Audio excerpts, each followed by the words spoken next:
अब चलिए तो शुरू करते हैं। आज का टॉपिक है मोहम्मद गौरी का भारत आक्रमण। देखिए,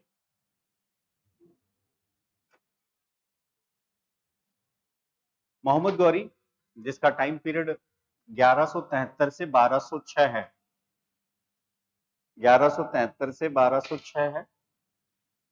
और ये जो मैप आप मेरे पीछे देख रहे हैं, ये है अफगानिस्तान। बोर्ड पर देखो आप सब लोग, अफगानिस्तान। अफगानिस्तान में एक जगह है जिसका नाम है गौर। क्या नाम है? गौर। इस गौर में एक वंश शंसबनी या शंसबानी, शंसबनी या शंसबानी, फिर यह है गजनी, और गजनी में था यामिनी वंश। ठीक है साहब।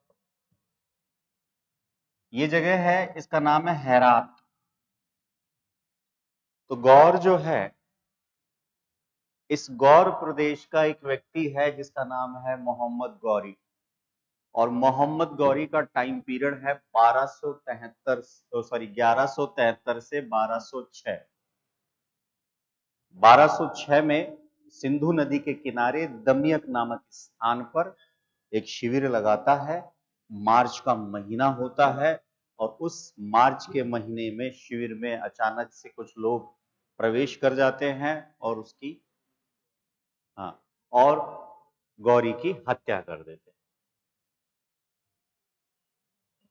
तो पहला वापस लिखता हूं, आप भी मैप बनाइए, फिर आगे बढ़ते हैं। हेडिंग डाल लीजिए और यहां एक वंश लिखिए, शंसबानी वंश। यहां लिखिए यामिनी वंश, इधर लिखिए हेरात। हेरात अफगानिस्तान है, ये ध्यान रखना।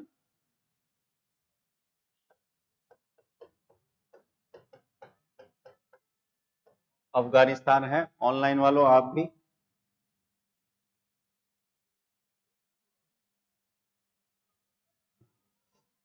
उतारिए, फिर आगे बढ़ते हैं।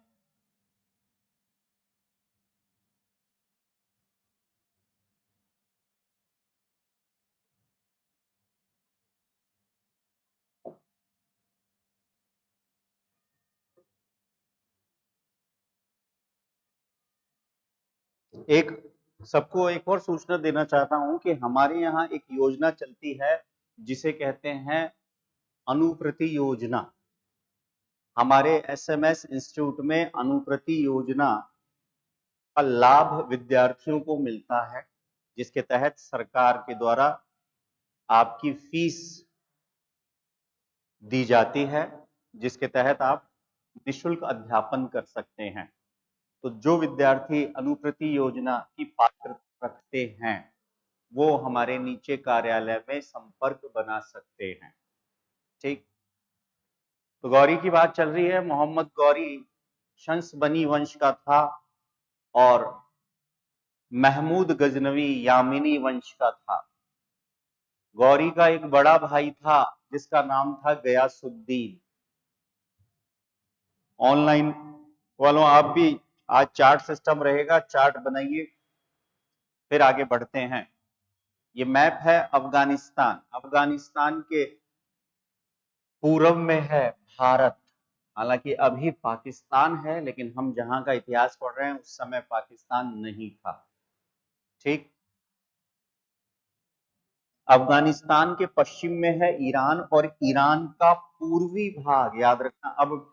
अब वास्तव में पढ़ाई शुरू हो गई आपकी। ईरान का पूर्वी भाग जो है वो कहलाता है खुरासान। यहां बोर्ड पर देखो अमर साहब, बोर्ड पर देखो, जगह याद करो पहले। यहां से गजनी से लगभग 200 मील उत्तर में एक जगह है जिसका नाम है गौर। अब गौर जो थे, यहां से लोग यहां पहुंचे और यहां रहने लग गए। कहां से पहुंचे? खुरासान से, पूर्वी ईरान नहीं बोलेंगे, खुरासान बार बार आएगा, खुरासान अभियान, खुरासान अभियान। तो खुरासान अभियान के पीछे रीजन क्या है? पूर्वी ईरान। ठीक है साहब। ख्वारिज्म, ख्वारिज्म के शासक को कहेंगे शाह, ख्वारिज्म के शासक को कहेंगे शाह। तुर्कमेनिस्तान, उज्बेकिस्तान यहां पर ही है साहब। तो मैंने कहा कि आज का जो हमारा इतिहास का सेशन है, उस इतिहास के सेशन में हम शुरुआत कर रहे हैं गौर से। तो गजनी में यामिनी वंश, यामिनी वंश का एक शासक था जिसका नाम था महमूद गजनवी। महमूद गजनवी ने इस पर अटैक किया, और यहां जो लोग थे वो लोग कहां से आए हुए थे? तो खुरासान से जो लोग आए थे, ये इन्होंने यहां पर पहले बौद्ध धर्म अपनाया था। देखो आप, सोचो आप, बौद्ध धर्म के अनुयायी थे यहाँ।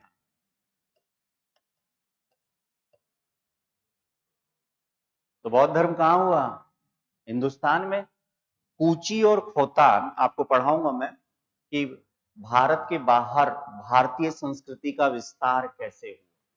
तो मैंने कहा यहां से कुछ लोग यहां आए जो कि बौद्ध धर्म के अनुयायी थे। इधर गजनवी जो कि यामिनी वंश का था, गजनवी ने यहां अटैक किया, और अटैक करने के बाद इनको कहा कि ऐसा है, इस्लाम अपना लो। तो इन लोगों ने इस्लाम अपना लिया, और यहाँ के लोग कहलाए शंसबनी। कई जगह आपको मिलेगा शंसबानी। अब ये और ये दोनों एक दूसरे के दुश्मन हैं। कौन कौन? गौर और गजनी। ठीक, देखिएगा। गौर, गौर में एक शासक था जिसका नाम था गयासुद्दीन। लिखना नहीं, अब बोर्ड पर देखो। गौर में एक शासक था जिसका नाम था गयासुद्दीन, और गयासुद्दीन के छोटे भाई का नाम था मोहम्मद गौरी। ये मैंने यहां मोहम्मद गौरी लिख दिया। ठीक है साहब। अब सवाल बनता है कि मोहम्मद गौरी अफगानिस्तान के पूर्वी हिस्से की तरफ क्यों आ रहा है, इधर क्यों नहीं आ रहा? इस पर चर्चा कर रहा हूं 1 मिनट बाद। देखिए, भारत पर अगर हम बात करें तो भारत पर आक्रमण खूब हो रहे हैं साहब, जिसके तहत अगर देखा जाए तो सबसे पहले भारत पर 712 ईस्वी में आक्रमण किया था मोहम्मद बिन कासिम। याद आ गया? जब मोहम्मद बिन कासिम ने आक्रमण किया तो मोहम्मद बिन कासिम यहां पर स्थायी रूप से नहीं रुका, आया, लूटा, चल दिया। चाहे देवल हो, चाहे रावर हो, चाहे ब्राह्मणवाद हो। ठीक है साहब। इसके बाद भारत पर आक्रमण किया इसने,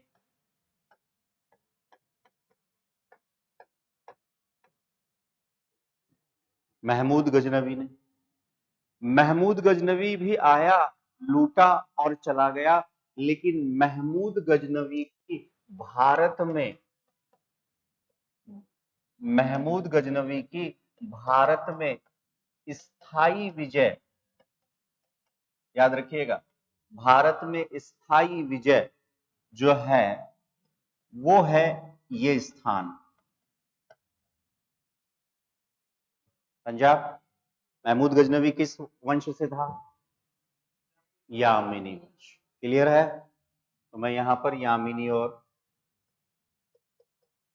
लिख देता हूं।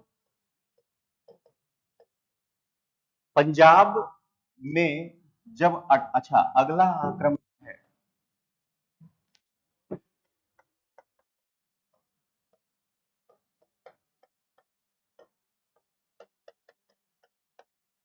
मोहम्मद गौरी। ये और ये एक दूसरे के दुश्मन है। गजनवी के बाद भारत में यामिनी वंश का जो हेड ऑफिस है वो है पंजाब। पंजाब में इनकी राजधानी जो है वो राजधानी रहेगी क्या? लाहौर। और पंजाब में यहां यामिनी वंश का जो व्यक्ति रहेगा उसका नाम है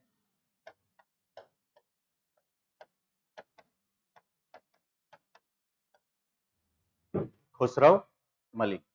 मैंने कहा कि भारत पर आक्रमण हुए, भारत पर आक्रमण हुए तो एक आप पढ़ चुके हैं 1712 सिंध पर आक्रमण हुआ, मोहम्मद बिन कासिम, स्थायी नहीं था। 1027 में महमूद गजनवी, कल लिखा है हमने 17 बार आक्रमण हुआ है, मैंने कहा डेट वेट याद करने की जरूरत नहीं है। नागरकोट को लूटा, चक्र स्वामी मंदिर को लूटा, हमने सबकी चर्चा की। 1027 में अंतिम अभियान किसके खिलाफ? खोखरू जाटों के खिलाफ हमने देखा था। तो यहां गजनवी ने भी स्थायी विजय नहीं प्राप्त की, लेकिन एक जगह स्थायी विजय प्राप्त की, वो था पंजाब। पंजाब में की राजधानी थी लाहौर, और लाहौर में यानी पंजाब में कौन सी डायनेस्टी? यामिनी वंश। और यामिनी वंश का तो ये रिश्तेदार था इसका, ये रिश्तेदार, ये किसका रिश्तेदार था? इसका। और ये दोनों एक दूसरे के दुश्मन है, दोनों नहीं मतलब डायनेस्टी दुश्मन। तो तीन चीजें समझ में आ गई होगी आपको यहां। अब मैंने कहा कि पूर्वी ईरान से कुछ लोग यहाँ आए, यहाँ आकर बस गए, ये बौद्ध धर्म के अनुयायी थे। गजनी में जो महमूद गजनवी था, महमूद गजनवी ने यहाँ अटैक किया, इन लोगों को जबरन इस्लाम धर्म में परिवर्तित कर दिया। यहां पर एक डायनेस्टी बनी जिसे आपने कहा शंसवानी। तो शंसवानी और यामिनी एक दूसरे के प्राणों के दुश्मन थे, ये चाहते थे इनको मार दे, ये चाहते थे इनको मार दे। तो शंसवनी वंश का एक व्यक्ति था जिसका नाम था गयासुद्दीन। ये जब गद्दी पर बैठता है तो इसी के नाम के सिक्के चलाते। इधर ख्वारिज्म, ख्वारिज्म का शासक जो है एक शक्तिशाली है, ये ध्यान रखना, पावरफुल है। तो ख्वारिज्म के खिलाफ लड़ने की इनमें हिम्मत नहीं है। क्यों भारत पर अटैक कर रहा है गौरी? तो मैं ये बता रहा हूं कि पहली चीज, गौरी भारत पर इसलिए अटैक कर रहा है कि गौरी के पास इतनी हिम्मत नहीं है कि वो ख्वारिज्म के शाह के विरुद्ध लड़े। और दूसरा, ख्वारिज्म का जो शाह था इसने यहां पर अटैक किया। जब मैं ये दो एरो बनाऊं तो इसका मतलब है अटैक, कोड वर्ड में चलेगा। यानी कि यहां पर किसने अटैक किया? ख्वारिज्म ने। और अटैक करने के बाद जीत लिया, ये जीत का सिंबल मान लेते हैं साहब। तो जीत लिया तो इसकी हिम्मत नहीं हो रही कि इससे लड़े, एक कारण। दूसरा कारण क्या है? दूसरा कारण यह है कि जो इसका भाई है गयासुद्दीन, ये चाहता है कि ये इस तरफ साम्राज्य का विस्तार करे, और इसी वजह से मोहम्मद गौरी जो है वो अपना रुख करता है किसकी तरफ? भारत की तरफ। तो अगर आपसे सवाल पूछे कि गौरी के द्वारा भारत पर आक्रमण करने के क्या कारण हैं, तो आपको बताना है। सभी को मेरा नमस्कार, क्लास लीजिए और पढ़िए। तो गौरी के द्वारा भारत पर आक्रमण करने का उद्देश्य क्या है? एक, भाई को इधर भेजना, दूसरा ख्वारिज्म के खिलाफ युद्ध न करना। मैप बना लिया? ठीक है, नेक्स्ट मैप बनाओ। अच्छा, ये बनाओगे अभी? ठीक है, ऑनलाइन वालों आप भी मैप बनाओ। इस अटैक का, ऐसे वाले अटैक का, इस दो एरो का मतलब है अटैक।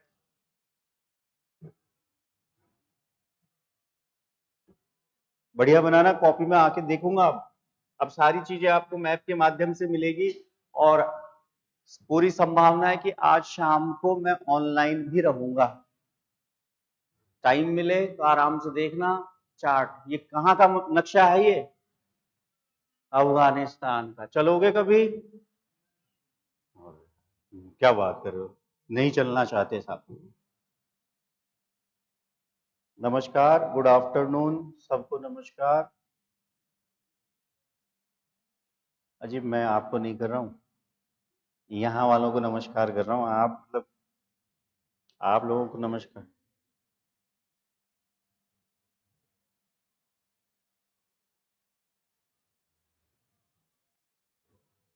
याद रहेगा। देखो खुरासान कैसे याद करोगे, पूर्वी ईरान न खुरासान, याद होना चाहिए, खुरासान ईरान। और ईरान वालों की जुल्फें बहुत अच्छी होती हैं। क्या होती है? जुल्फे मतलब, जुल्फे मतलब क्या? जुल्फ लड़कियों के नहीं, लड़कों के भी होते हैं। जुल्फ मतलब बाल। ईरानी नेता एक पढ़ेंगे आप, जुल्फिकार खां। मुझे आपके जुल्फों से कोई लेना देना नहीं है। क्लियर? चले आगे। ठीक, अब ये बनाओ।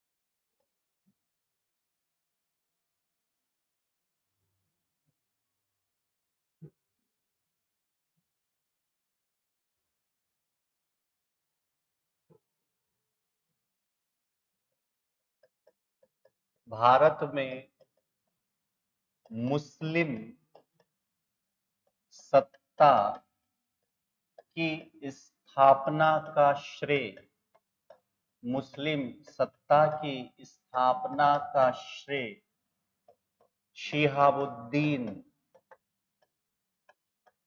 शिहाबुद्दीन मोहम्मद गौरी, शिहाबुद्दीन मोहम्मद गौरी को दिया जाता है। शिहाबुद्दीन मोहम्मद गौरी को दिया जाता है।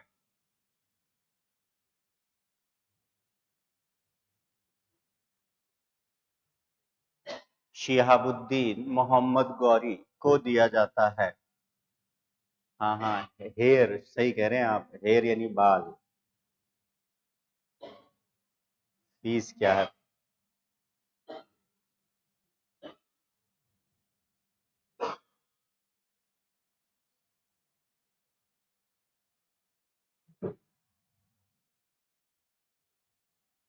नीचे लिख रहा हूं, फिर नीचे आपको ऐसे लिखना है।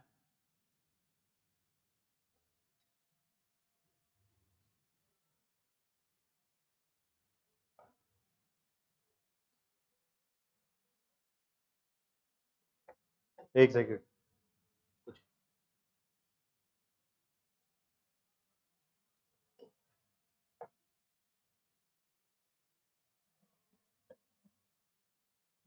उतारते जाइए।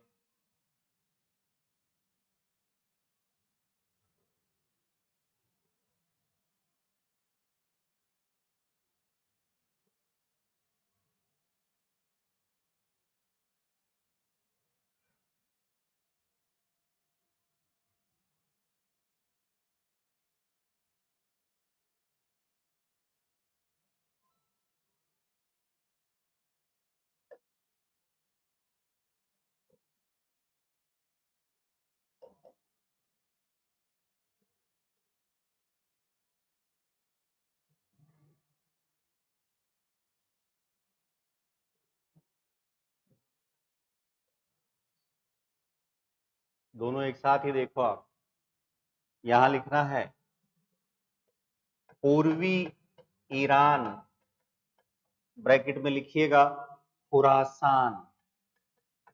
पूर्वी ईरान से तुर्कों की एक शाखा, पूर्वी ईरान से तुर्कों की एक शाखा गौर प्रदेश, गौर प्रदेश में आकर बस गई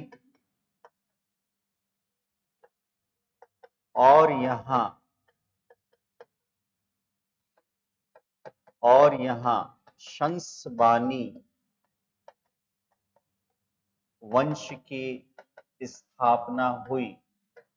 ऑनलाइन वालों, आप भी जैसा मन करे स्क्रीनशॉट लेना चाहें स्क्रीनशॉट ले लीजिए। उतारेंगे तो ज्यादा समय तक याद रहेगा, बाकी आपकी इच्छा है।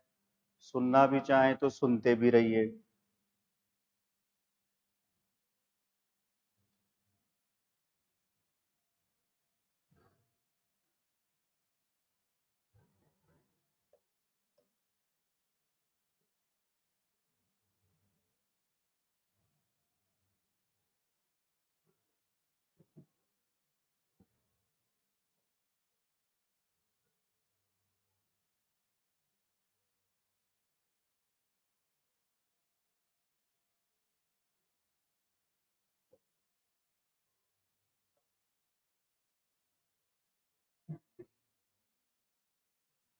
किसने अटैक किया?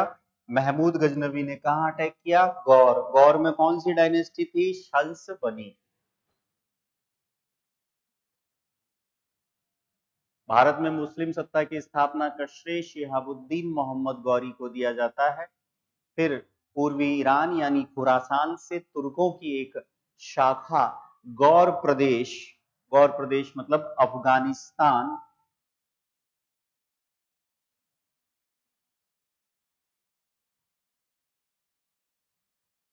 ये मैप अफगानिस्तान का है भाई।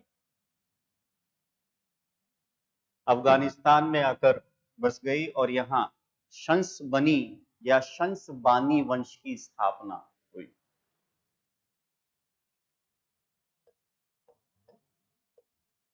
महमूद गजनवी ने गौर प्रदेश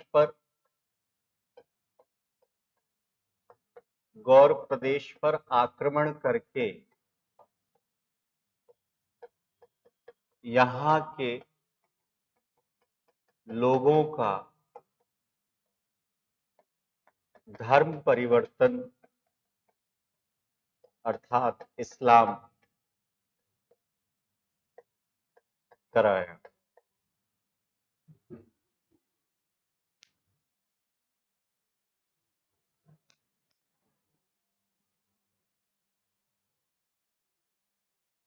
साइड में कॉपी में थोड़ी जगह रखा करें, जिससे कि कुछ फालतू की चीजें कभी कभी आ जाती है जिन्हें हम अच्छी मान लेते हैं वो।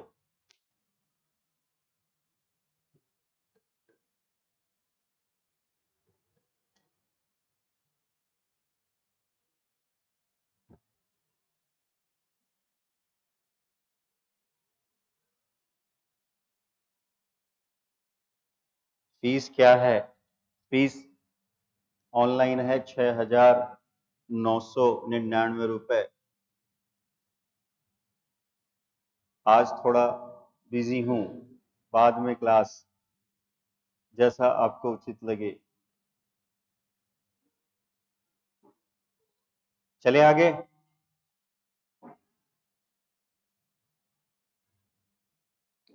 एसपी साहब चले आगे।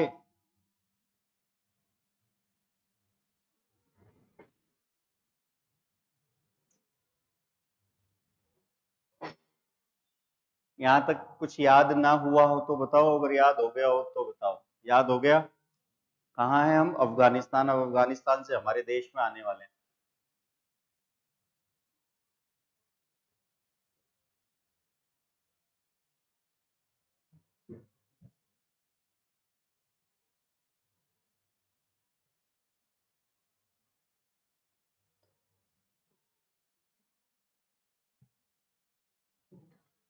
हेडिंग डालिए छोटा सा।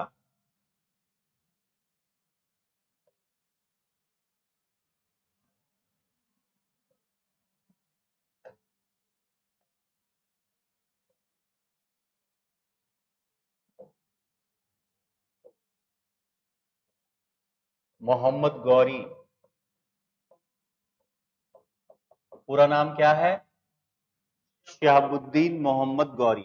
मोहम्मद गौरी के भारत आक्रमण के कारण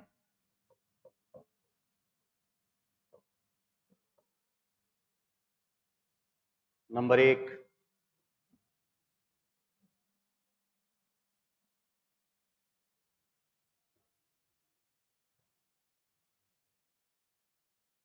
भारत आक्रमण के कारण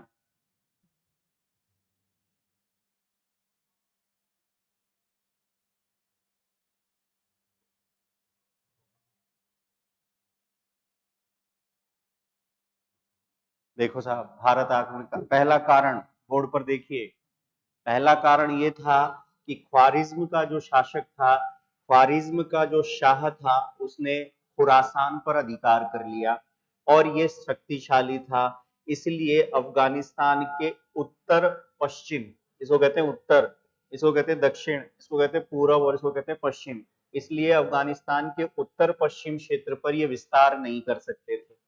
दूसरा, पश्चिम की तरफ विस्तार करने की जिम्मेदारी थी किसकी? गयासुद्दीन की। गयासुद्दीन कौन था? मोहम्मद गौरी का भाई। ठीक है। तीसरी चीज, शंसबनी और यामिनी वंश दोनों में शत्रुता थी और यामिनी वंश का एक व्यक्ति अभी भी भारत में था और उसका नाम था खुसरो मलिक। बोर्ड पर देखो साहब, ये रहा। तो खुसरो मलिक कहां पर अधिकार करके बैठा हुआ था? पंजाब। पंजाब में उसकी राजधानी क्या थी? लाहौर। तो गौरी का ये मानना था कि पंजाब और लाहौर पर अधिकार करना है और इस क्षेत्र से इनको पूरी तरह समाप्त करना है। नंबर 1, ख्वारिज्म, पहला लिखिए, ख्वारिज्म के शाह के द्वारा, ख्वारिज्म के शाह के द्वारा खुरासान पर अधिकार कर लेना,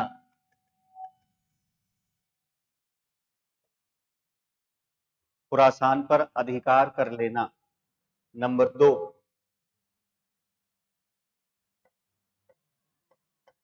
पंजाब से यामिनी वंश को समाप्त करना, पंजाब से यामिनी वंश को समाप्त करना और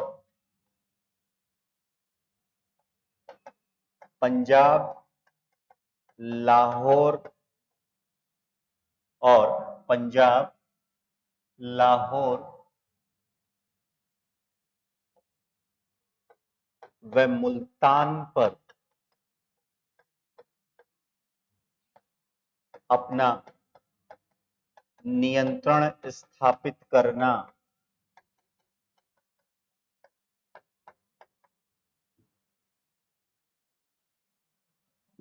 अपना नियंत्रण स्थापित करना।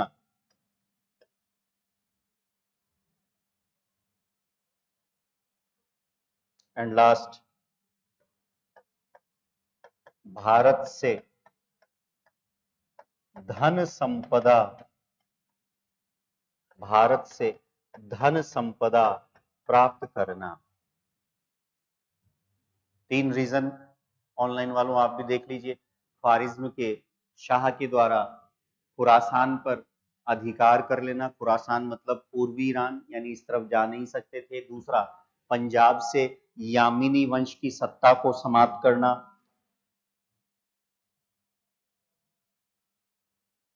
ठीक है साहब,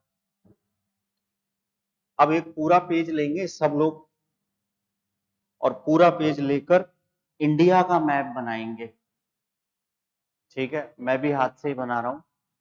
हेडिंग डालना है, गौरी के आक्रमण के समय भारत की स्थिति, और भारत की स्थिति के तहत भारत के किस भाग में कौन था, तब आपको ध्यान में आएगा। गौरी के आक्रमण के समय भारत की स्थिति। बनाऊं? मैं बनाऊं? बना लोगे आप? चलो देखते हैं, अभी चेक कर लूंगा मैं। गौरी के आक्रमण के समय भारत की स्थिति।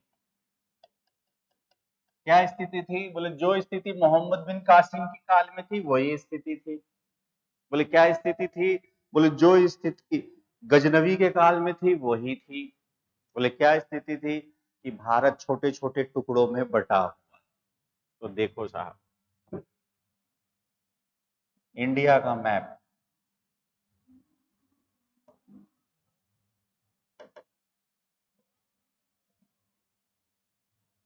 मेरे पास सुविधा है लेकिन मैं आप लोगों के लिए नहीं ले रहा हूं, हाथ से ड्रॉ कर रहा हूं। देख लो कितना त्याग कर रहा हूं मैं।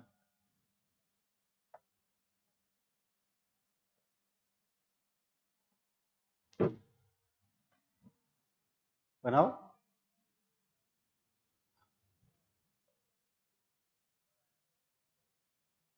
गौरी मतलब गौरी वो कोई शाहरुख खान वाली गौरी मत रख लेना है ना, शहाबुद्दीन मोहम्मद गौरी।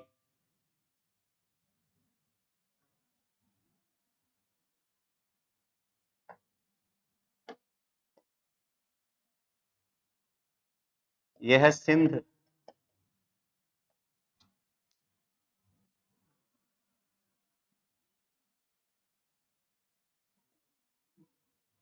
यह है पंजाब।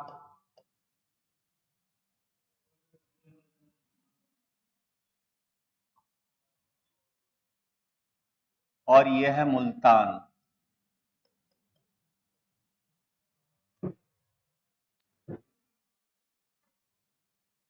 सिंध, पंजाब और मुल्तान।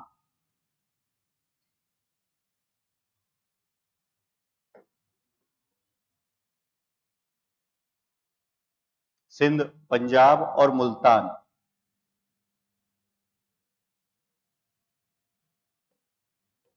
तीनों स्थानों पर मुस्लिम सत्ता। बनाओ, पूरे पेज पर बनाना है, भरेंगे पूरा। सिंध में सिम्र जाति के लोगों का नियंत्रण था।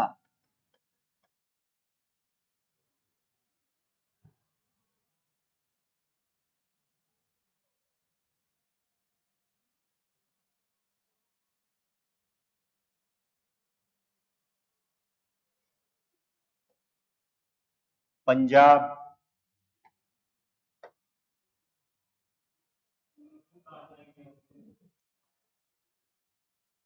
आज आज के वो एक डायलॉग है ना, रजिया फंस गई गुंडों में, वो आज आप लोगों के साथ हो रहा है।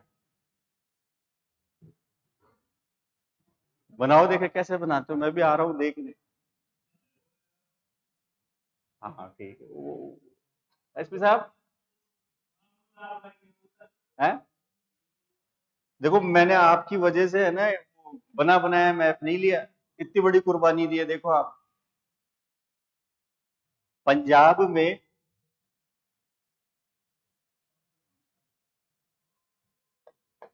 खुसरो मलिक कौन से वंश का था? यामिनी वंश।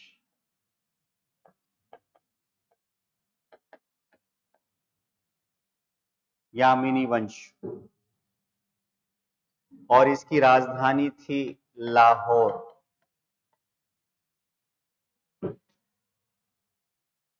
ये जो मुल्तान है करमाथियों के नियंत्रण में था।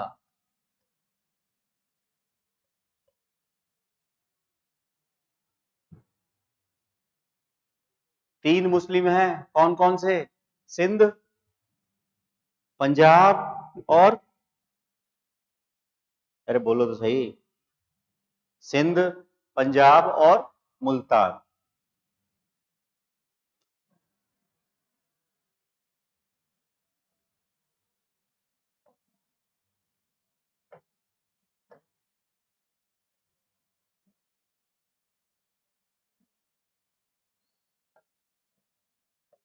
गुजरात।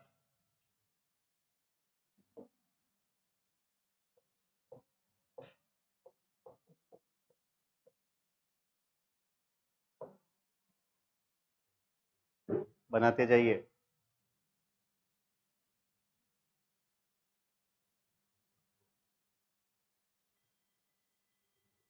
गुजरात। गुजरात में चालुक्य शासक।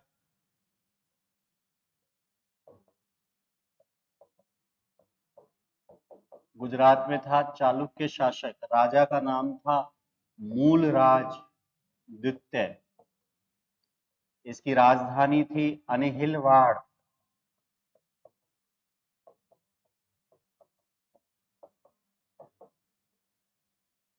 वाड़ा, अनिहिलवाड़ या अनिहिलवाड़ा।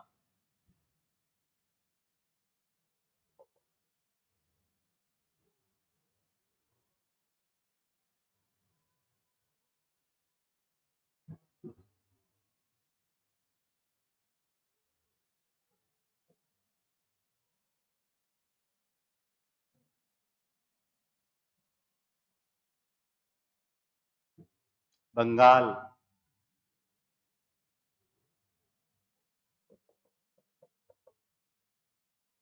बंगाल में सैन वंश।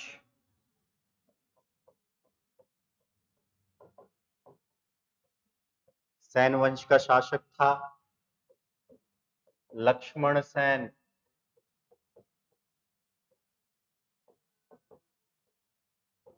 इसकी राजधानी थी नदिया।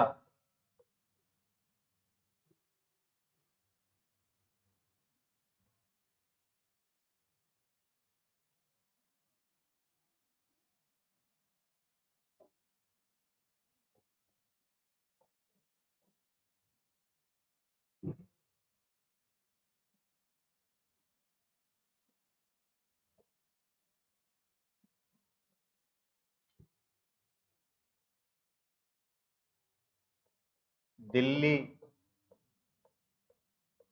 व अजमेर। यहां एक था चौहान वंश।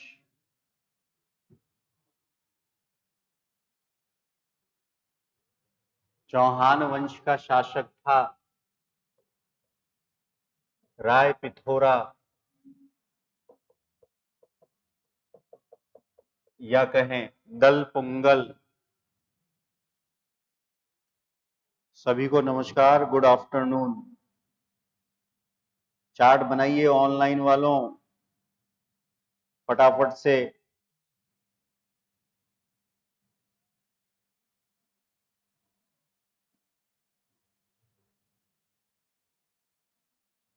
ये है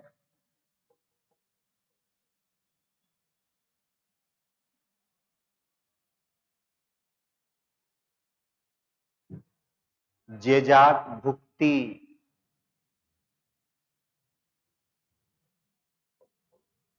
जेजाक भुक्ति। जेजाक भुक्ति कहाँ पड़ता है तो बताएंगे बुंदेलखंड।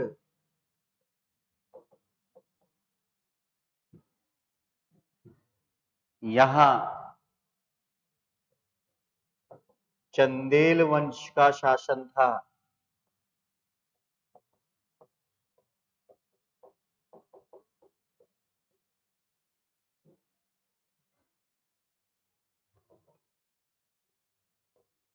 और शासक का नाम था,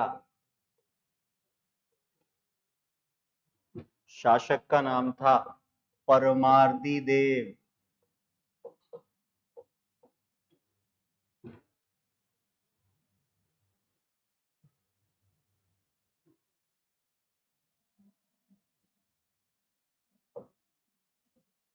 कन्नौज,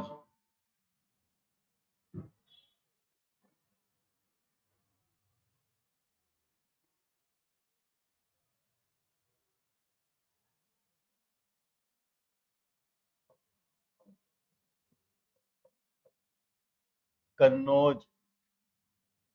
कन्नौज में था एक वंश जिसका नाम था गहड़वाल।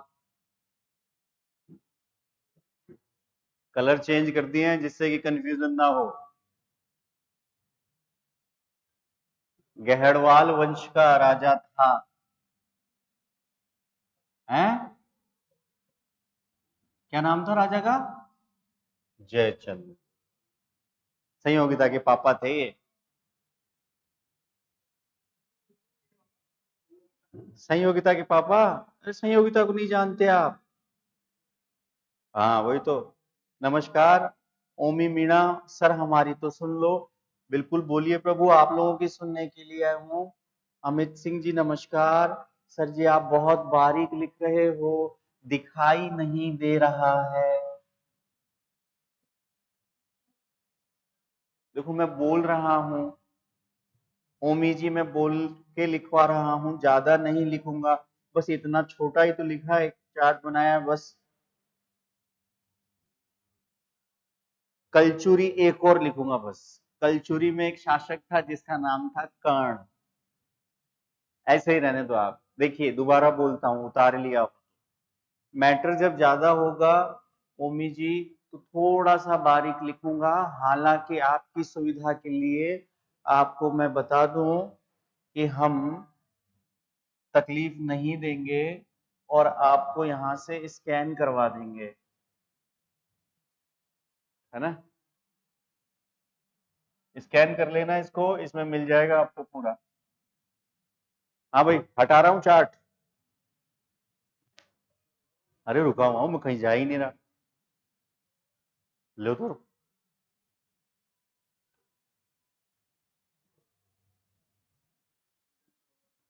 हेडिंग है गौरी।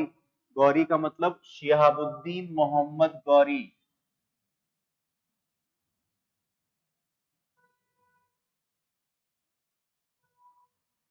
शिहाबुद्दीन मोहम्मद गौरी के समय भारत की स्थिति। एक एक को अच्छी तरह स्कैन कर लो आप अपनी आंखों में, याद करना है सबको, सब कुछ।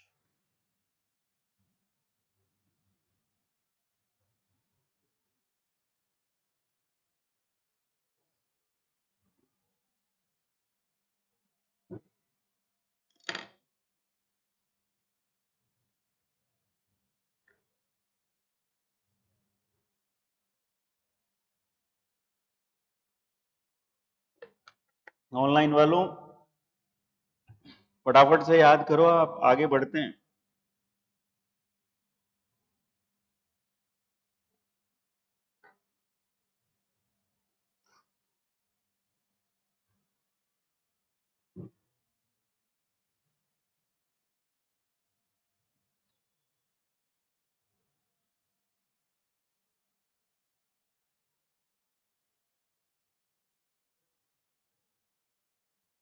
बोलू।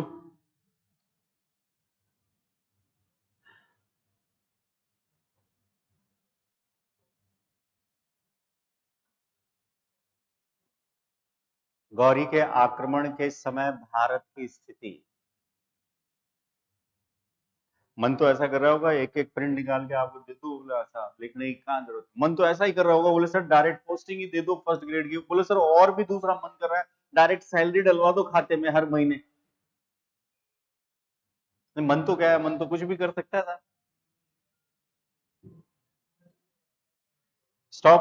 बोलूं वापस। सब लोग पेन छोड़ दीजिए। देखिए हमने कहा कि भारत पर आक्रमण की बात है तो सबसे पहले किया था आक्रमण मोहम्मद बिन कासिम, स्थायी नहीं रहा। कब किया? 712।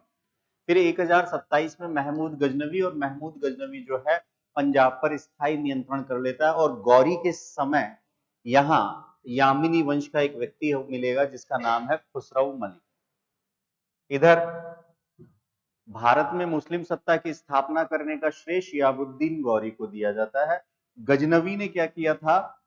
गजनवी ने गौर प्रदेश पर अटैक किया था। आगे बढ़ते हैं।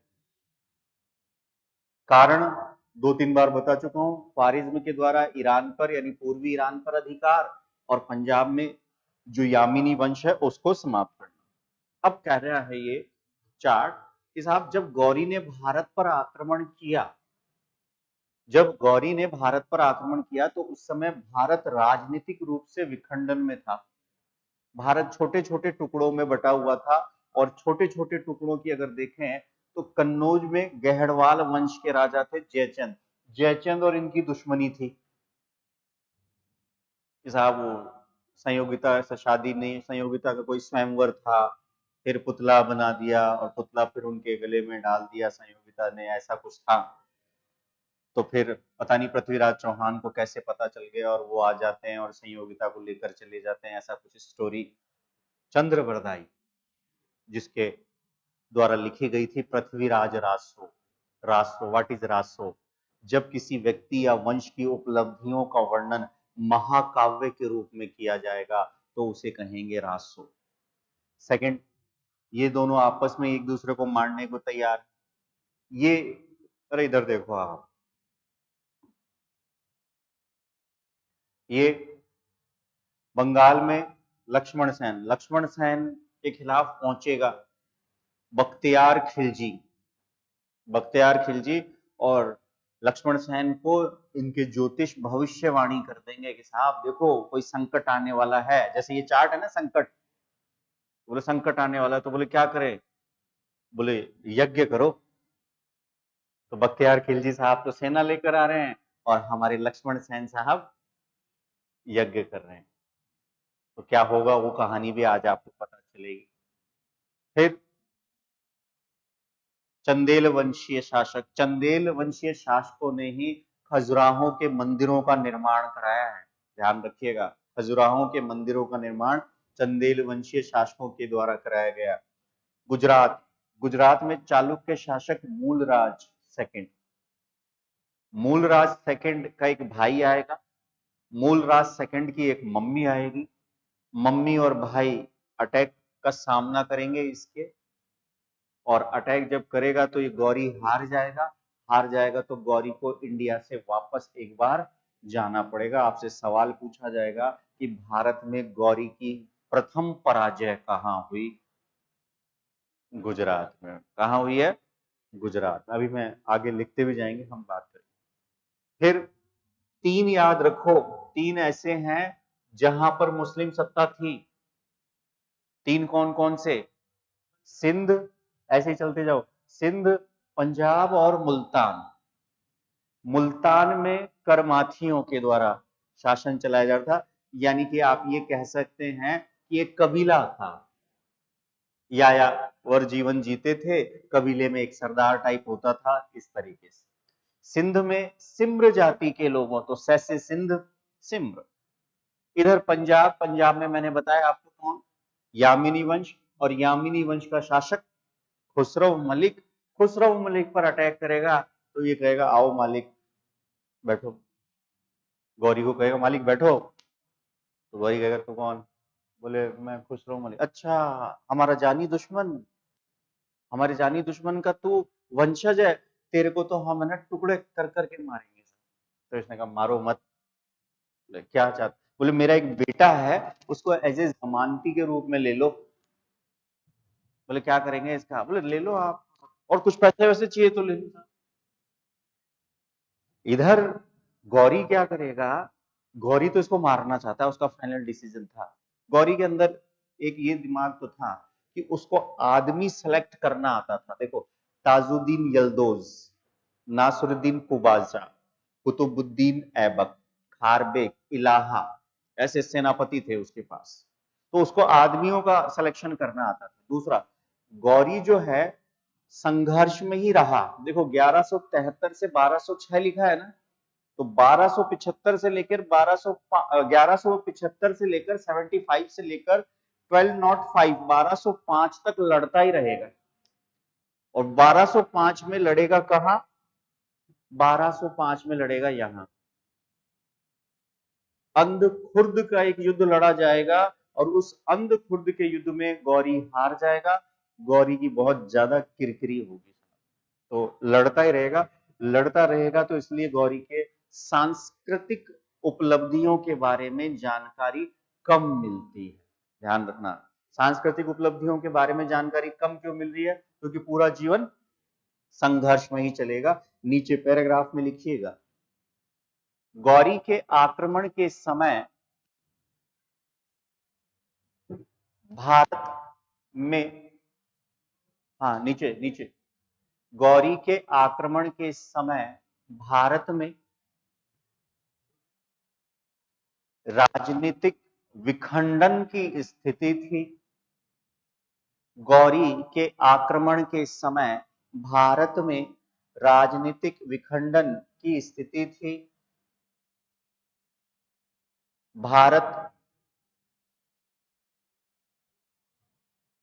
भारत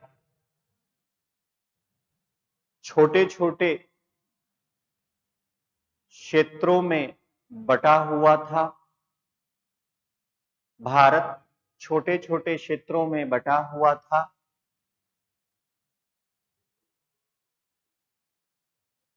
इन क्षेत्रों के शासक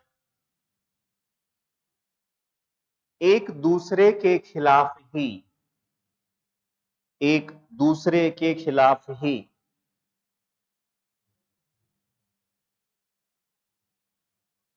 संघर्ष कर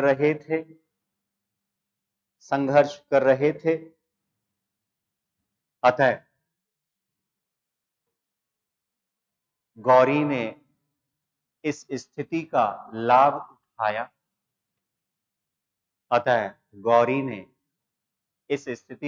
उठाया। और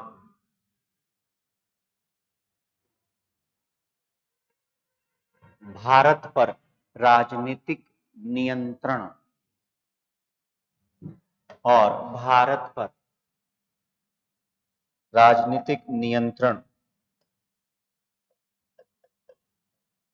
स्थापित किया।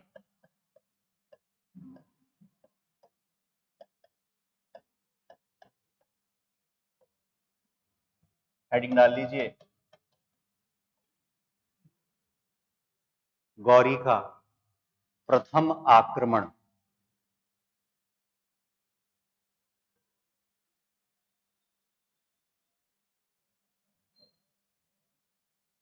गौरी का प्रथम आक्रमण 1175।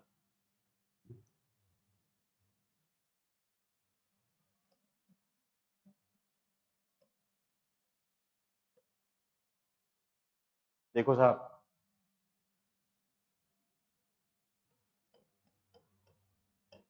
यह है गोमल दर्रा, यह है डेरा इस्माइल,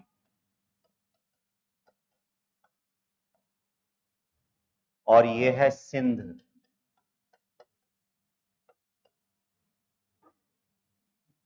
तो गौरी ने 1175 में क्या कहा?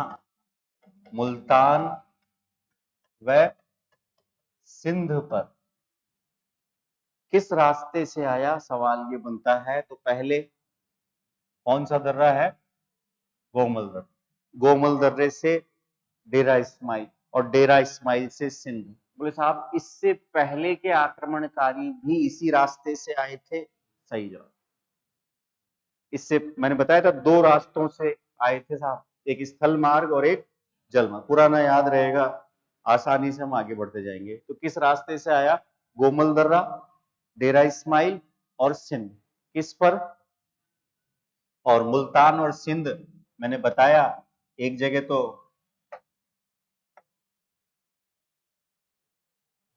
तो करमाथी थे और दूसरी जगह थे सिम्र। तो यहां करमाथियों को व सिम्र जाति को पराजित किया। तो पहली बार कब आया? 1175 लिखिएगा, जगह का नाम है। हाँ, अटक जाओगे। सिंधु सभ्यता, कुछ स्थल पॉइंट कराए थे। जलीलपुर, जलीलपुर, जलीलपुर लिखाया था। डेरा इस्माइल, हड़प्पा, मोहनजोदड़ो, चनहुदड़ो, सुतका केंडोर, बलूचिस्तान, सुतका को, दैमाबाद, आनप, ये तो लिखवाया था ना। लिखिए तो नहीं लिखा है, कोई बात नहीं, तो छोटे छोटे शहरों में ऐसी बड़ी बड़ी बातें हो जाती है। लिखवा। गौरी के द्वारा अपना पहला आक्रमण, गौरी के द्वारा अपना पहला आक्रमण मुल्तान व सिंध के खिलाफ, मुल्तान व सिंध के खिलाफ 1175 में किया गया, 1175 में किया गया।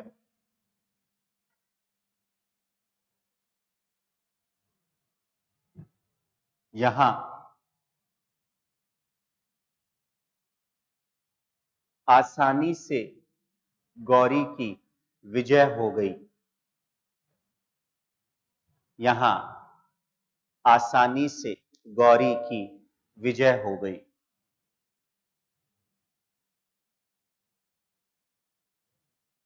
गौरी ने गोमलदर्रा से, गौरी ने गोमलदर्रा से डेरा इस्माइल होते हुए, गोमलदर्रा से डेरा इस्माइल होते हुए सिंध पहुंचा था, सिंध पहुंचा था।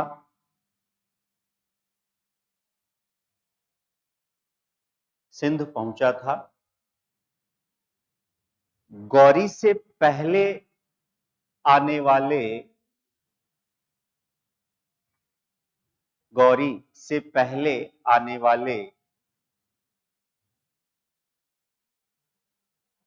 आक्रमणकारियों ने भी, गौरी से पहले आने वाले आक्रमणकारियों ने भी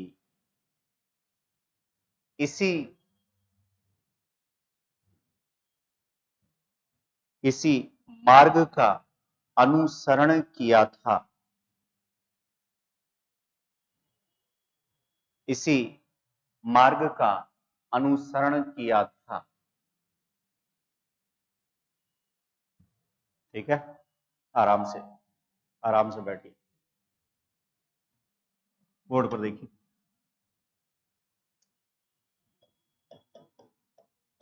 गौरी का गुजरात आक्रमण, बोर्ड पर देखना, लिखना नहीं है था।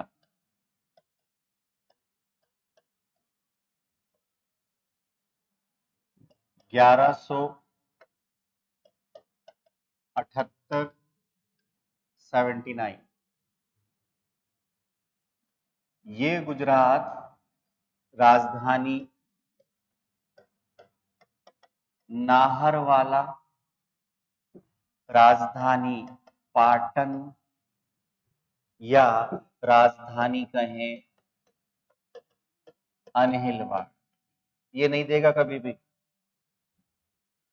हाँ, आप सोचोगे यार यहां तो गया ही नहीं, डेरा इस्माइल कहां पहुंच गया वहां। डेरा सच्चा सौदा है, जिसके ऊपर क्या मामला पता ही है आपको, है ना। तो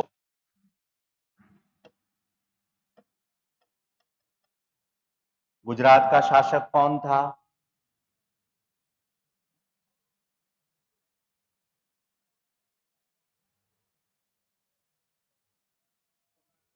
कौन था?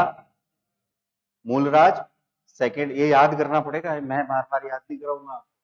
चार्ट घर जाके, है ना, आराम से आपको जैसा लगे। तो देखो, गुजरात में एक था मूलराज सेकंड, मूलराज सेकंड का भाई था भीम सेकंड। इन दोनों की मम्मी थी नायिका देवी। ठीक है, अब ठीक लग रहा है? तो गौरी ने अटैक किया, यहां आबू के निकट एक जगह है कायद्रा।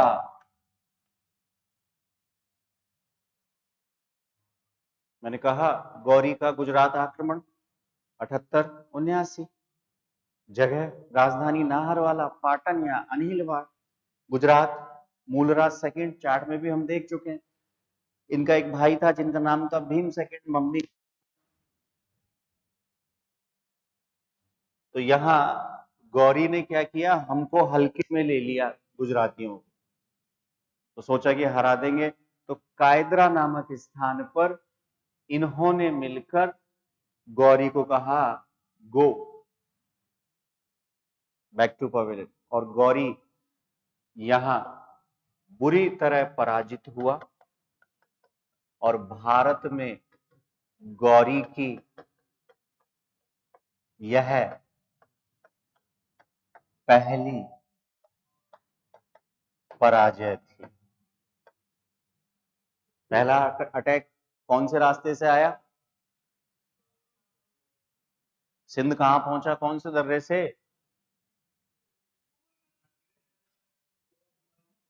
और यहां कैसे पहुंचा? तो देखो मैं बताता हूं, ये वाला इलाका कवर किया, तो यहां पर दक्षिण में राजपुताना, दक्षिणी राजपुताना से होता हुआ एक प्रकार से यहां पहुंचा है। आबू के निकट स्थान है कायद्रा, और यहां पर गौरी हार गया। हारने के बाद यहां से भाग गया। गौरी क्या करता था, जब हार जाता था ना तो अकेले में खाना पीना छोड़ देता था, रोने लगता था। जब पृथ्वीराज चौहान ने तराइन के पहले युद्ध में उनको हराया और कहा कि निकल ले यहां से, तो निकल लिया, तो कुछ दिनों तक तो खाना ही नहीं खाया उसने। बोले बदला तो लेकर रहूंगा सा, और रोता था अकेले में। मतलब इज्जत को बड़े दिल से लगा के चलता था, एक तरह से ध्यान रखिए। तो इसको भी आप लिखिएगा। एसपी साहब थोड़ा सा तेज लिखिए, आपकी लेखनी थोड़ी सी मुझे डिस्टर्ब लग रही है, पड़ोसी को परेशान करते हो आप। अरे, और देखो पड़ोसी ने क्या किया है, मजा। आंटी ने ही निकाल दिया यहां से। क्या नाम था आंटी का? हाँ चलिए लिखिएगा। पति का नाम तो मैं भी नहीं जानता हुआ, लिखिएगा। गौरी ने गौरी ने 1178 में, गौरी ने 1178 में दक्षिणी राजपुताना होते हुए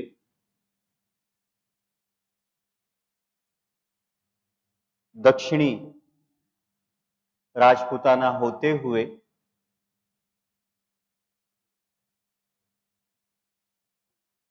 गुजरात की राजधानी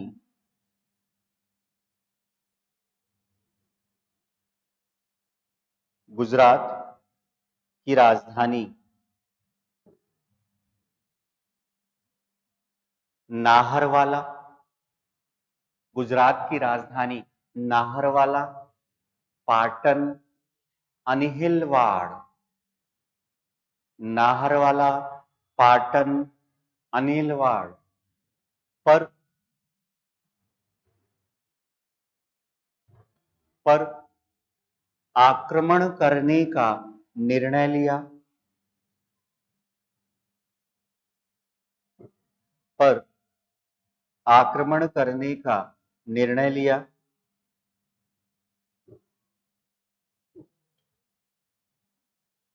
इस समय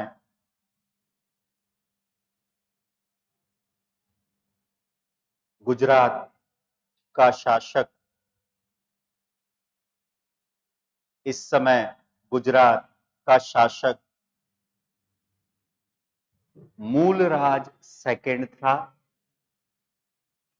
मूलराज सेकंड था।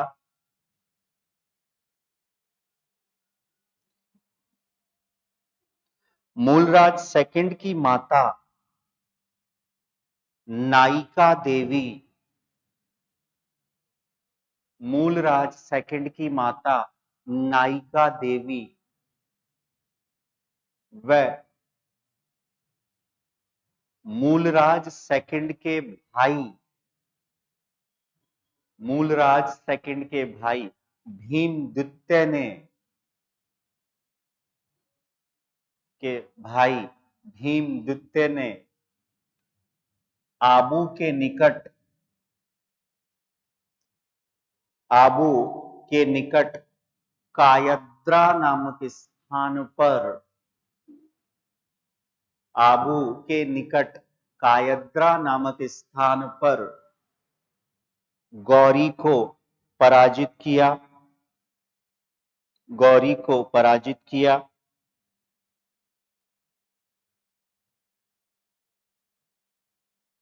पराजित किया।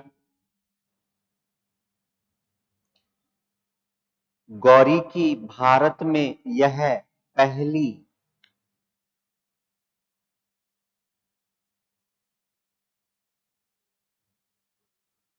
गौरी की भारत में यह पहली पराजय थी।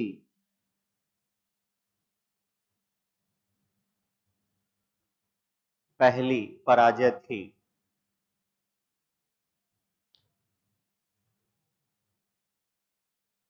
ठीक है, आगे हेडिंग डाल लीजिए और बोर्ड पर देखिए।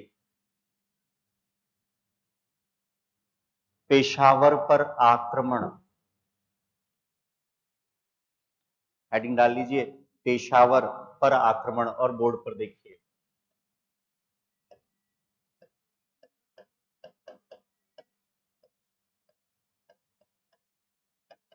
पेशावर कहां पड़ता है साहब? पाकिस्तान। देखिए साहब,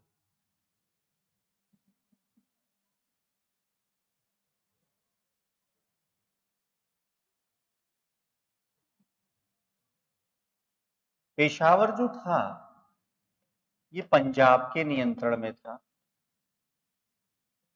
पंजाब के नियंत्रण में दो और,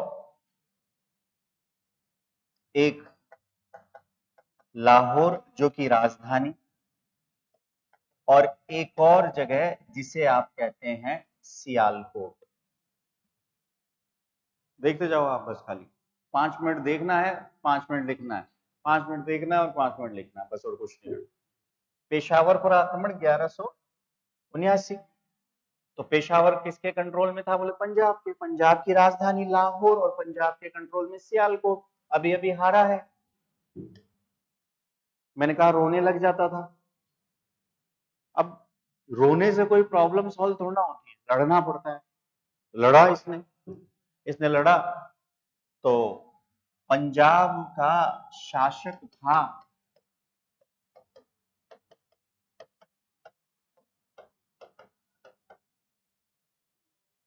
क्या नाम था? यामिनी वंश तो है, शासक का नाम बताओ। हाँ, आज आज की क्लास में केवल एसपी साहब जवाब देंगे। अब आज ही नाम बोलो, क्या नाम था एसपी साहब? खुसरो मलिक। अब जैसे ही गौरी ने अटैक किया, कहा? पेशावर पर। ये आया, बोले मालिक आ गए आप? बोले हम आपसे बात करने नहीं आए, लड़ने आए हैं साहब। बोले अच्छा। तो बोले कुछ गिफ्ट ले जाओ।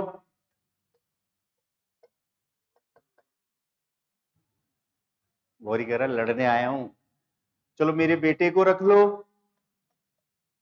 एज ए जमानती। बोले बकवास नहीं। इधर कश्मीर का एक शासक था जिसका नाम मिलता है चक्रदेव। ठीक है, चक्रदेव और खुसरो मलिक एक दूसरे के जानी दुश्मन। तो कहा जाता है कि चक्रदेव ने गौरी के कान भरे कि साहब अटैक करो और इसको निकालो, और गौरी तो वैसे ही भरा हुआ था इससे, मैंने बताया था दोनों की दुश्मनी है साहब, मारना है ही। तो गौरी ने क्या किया, अटैक किया, और अटैक करके किस पर अधिकार कर लिया, सियालकोट पर अधिकार कर लिया। और सियालकोट पर अधिकार करने के बाद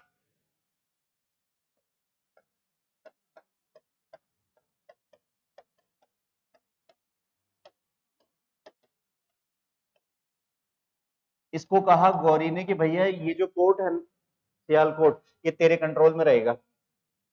अब वो बार बार रिक्वेस्ट कर रहा है, बोले भाई साहब गलती हो गई क्या, बोले गलती तेरे से नहीं हुई है, तेरे पूर्वजों से हुई है, इसी चक्कर में तो मैं आया हूं।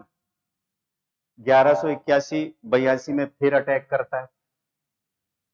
इधर इसको लगता है कि मेरी राजधानी के निकट अगर गौरी का कोई व्यक्ति रह रहा है तो मेरी जान को कलेश होगा, आज नहीं तो कल, क्योंकि वो तो आया ही इसलिए।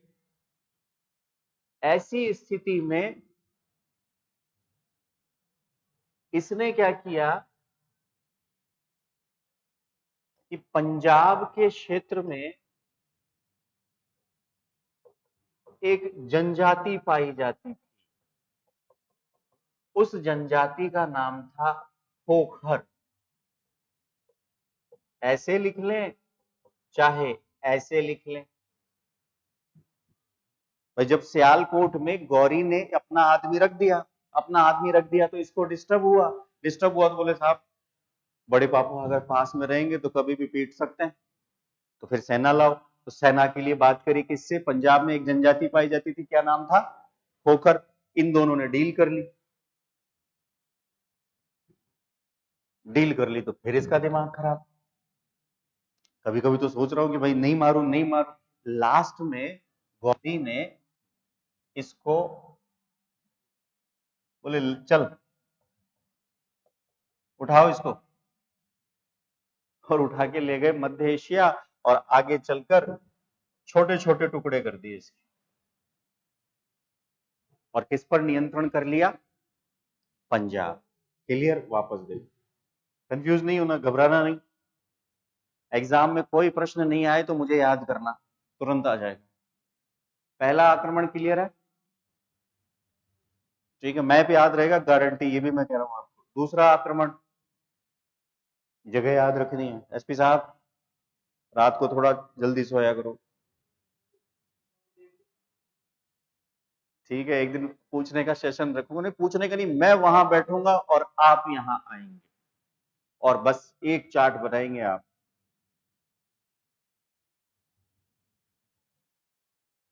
इसके अलावा भी हजारों की संख्या में चार्ट इस बोर्ड के पीछे आपका इंतजार कर रहे हैं, तो ये ध्यान रखना।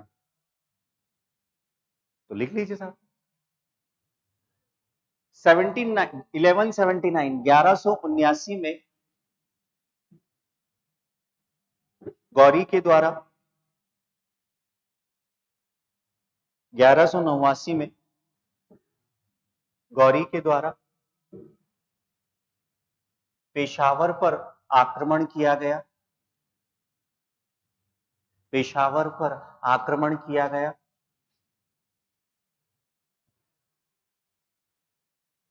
पेशावर पंजाब के नियंत्रण में था, पेशावर पंजाब के नियंत्रण में था।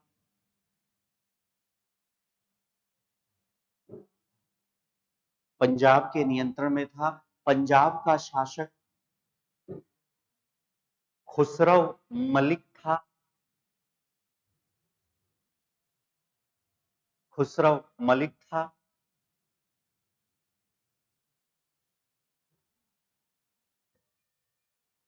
खुसरौ मलिक ने गौरी के खिलाफ,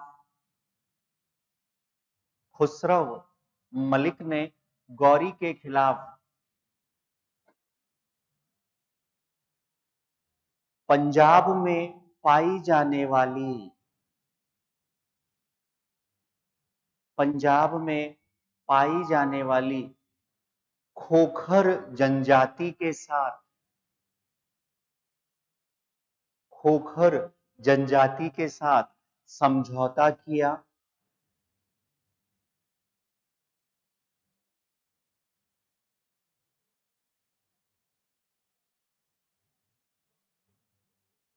अतः गौरी ने सियालकोट अतः गौरी ने सियालकोट पर आक्रमण करके अतः सियालकोट पर आक्रमण करके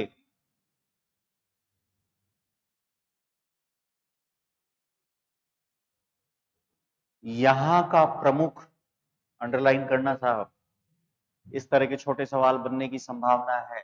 यहां का प्रमुख हुसैन बिन खरमिल, यहां का प्रमुख हुसैन बिन खरमिल को नियुक्त किया।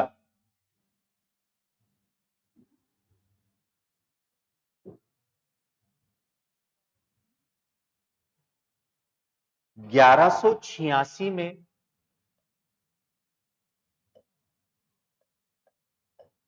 गौरी ने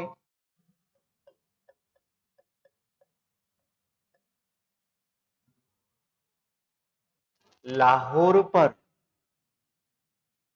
1186 में गौरी ने लाहौर पर अधिकार कर लिया।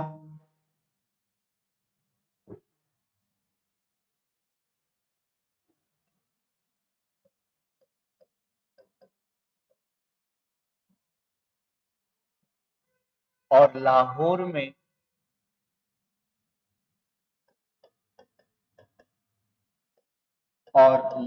में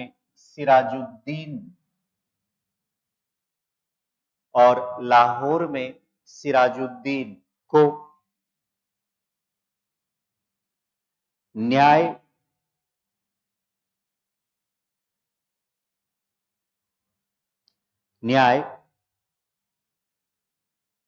व्यवस्था देखने के लिए नियुक्त किया। न्याय व्यवस्था देखने के लिए नियुक्त किया। स्टॉप, आराम।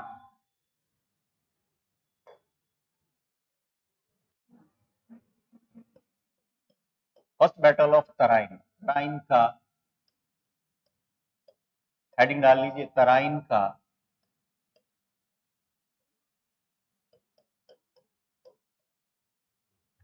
प्रथम युद्ध, तराइन का प्रथम युद्ध देखिएगा साहब।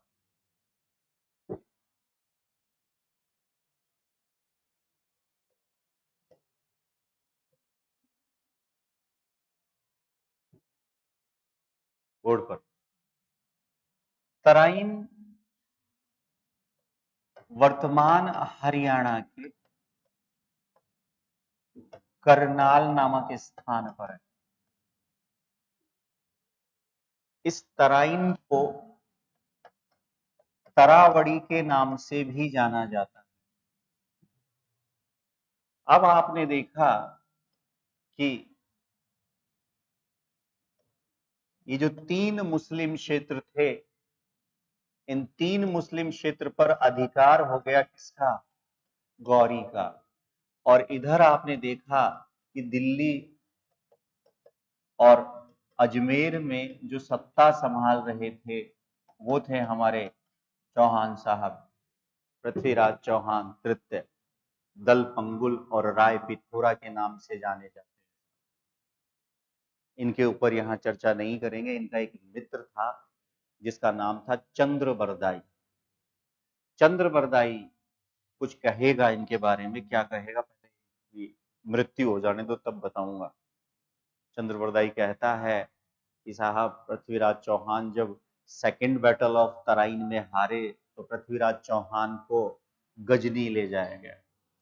एक पुस्तक है हसन निजामी की, बताओ, हसन निजामी की पुस्तक ताज उल मासीर। हसन निजामी कहता है कि पृथ्वीराज चौहान की मृत्यु अजमेर में हुई।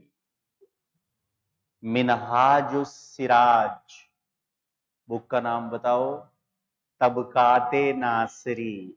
मिनहाजुस सिराज ने कहा कि पृथ्वीराज चौहान की मृत्यु हरियाणा के निकट सिरसा नामक स्थान पर, सुरसरी भी कहते हैं, कई जगह सुरसरी भी है, सिरसा नामक स्थान पर हुई। तो वो जो अजमेर में क्यों कहता है उस पर चर्चा कर लेते हैं। तो एक तो नाम मिला आपको किसका, वापस लिख देता हूं, मिनहाज उस सिराज, और एक है हसन निजामी। ये दो कोटेशन याद रखने, मैंने किताबों के नाम पहले आपको बताया। हसन निजामी कहता है कि पृथ्वीराज चौहान की मृत्यु अजमेर में हुई। हुआ क्या, देखिए, तराइन के पहले युद्ध का कारण क्या था। तो तराइन के पहले युद्ध का कारण यह था कि गौरी ने 1189 में, यहां एक जगह है जिसका नाम है तबर हिंद, पंजाब के आसपास, जिसे आप भटिंडा के नाम से जानते हैं। तो इस तबर हिंद वाले क्षेत्र पर गौरी ने अधिकार कर लिया। अब जब तबर हिंद वाले क्षेत्र पर गौरी ने अधिकार कर लिया तो गौरी की और पृथ्वीराज चौहान की सीमाएं आपस में टकराने लगी। तो पृथ्वीराज चौहान ने गोविंदराज, खांडेराव, इन सबको मिलाकर एक सेना बनाई और सबका सपोर्ट मांगा। लेकिन तराइन के युद्ध में गहड़वाल वंशीय राजा जयचंद ने पृथ्वीराज चौहान का सपोर्ट नहीं किया। तो तराइन के पहले युद्ध में गौरी की पराजय हो गई साहब, गौरी की पराजय हो गई। गौरी चला गया गजनी, खाना पीना छोड़ दिया, मैंने बताया था, रोने लग गया। एक साल तक फिर तैयारी करी, अगली साल तैयारी करके वापस आए। ताजुद्दीन यल्दोज, कुबाचा, इल्हा, हारबेक और कुतुबुद्दीन ऐबक इस गौरी के साथ थे। तो सेकंड बैटल ऑफ तराइन जो कि 1192 में लड़ा गया, इस तराइन के द्वितीय युद्ध में पृथ्वीराज चौहान हार गए। अब यहां हारने के बाद 3 लोगों का कोटेशन मिलता है। पहला, चंद्रबरदाई। चंद्रबरदाई साहब कहते हैं कि तराइन के द्वितीय युद्ध के बाद गौरी पृथ्वीराज चौहान को अपने साथ गजनी ले गया। ठीक है साहब, गजनी लेकर गया और पृथ्वीराज चौहान को अंधा करवा दिया। लेकिन हमारे पृथ्वीराज चौहान तीर चलाने में एक्सपर्ट थे और इनके एक मित्र थे जिनका नाम था चंद्रबरदाई। चंद्रबरदाई 1-2 साल इनको ढूंढते ढूंढते पहुंच गए गजनी, और वहां कोई प्रतियोगिता थी और उस प्रतियोगिता के तहत चंद्रबरदाई ने कहा गौरी को कि हमारे पास भी एक वीर है, अगर आप मौका देकर देखें तो। अब मैं ये कह रहा हूं कि जैसे ही वीर को मौका मिला तो वीर के दोस्त ने उसको एक कविता के माध्यम से दूरी बता दी कि गौरी साहब इतनी दूरी पर 4 बास, अष्ट अंगुल, ता ऊपर सुल्तान, मत चूके चौहान। चौहान साहब चूकते नहीं है, सीधा तीर चलाते हैं और गौरी के गले में लगता है और गौरी मर गया। आते ही क्लास में मैंने कहा था कि मार्च 1206 में दमियक नामक स्थान पर सिंधु नदी के किनारे गौरी एक शिविर लगाता है। 1206 याद रखना, 1206 शिविर लगाता है और शाम के टाइम उस शिविर में अचानक कुछ लोग आते हैं और गौरी को 1206। तराइन का द्वितीय युद्ध कब लड़ा गया, 1192। अब पृथ्वीराज चौहान को ढूंढते ढूंढते चंद्रबरदाई 2 साल में पहुंचे होंगे, एग्जाम्पल दे लेते हैं, 1194 में पहुंच गए होंगे। चलो 2 साल और जेल में रहे होंगे दोस्त के साथ, 1196। तो वो तो कह रहे हैं कि साहब तीर चलाया और मर गए। तो इसका मतलब पृथ्वीराज चौहान तो पहले ही, तो सॉरी, गौरी तो पहले ही मारा गया। इधर मिनहाज सिराज ये कह रहा है कि नहीं, हरियाणा के निकट हारे सेकंड में, हारने के बाद पीछे हटे, और पीछे हटे तो गौरी ने इनका पीछा किया और सिरसा नामक स्थान पर गौरी ने पकड़ लिया और सीधे ही मार दिया। निजामी साहब कह रहे नहीं, ये भी गलत बात। पृथ्वीराज चौहान को गौरी इनके यहां ले गया अजमेर,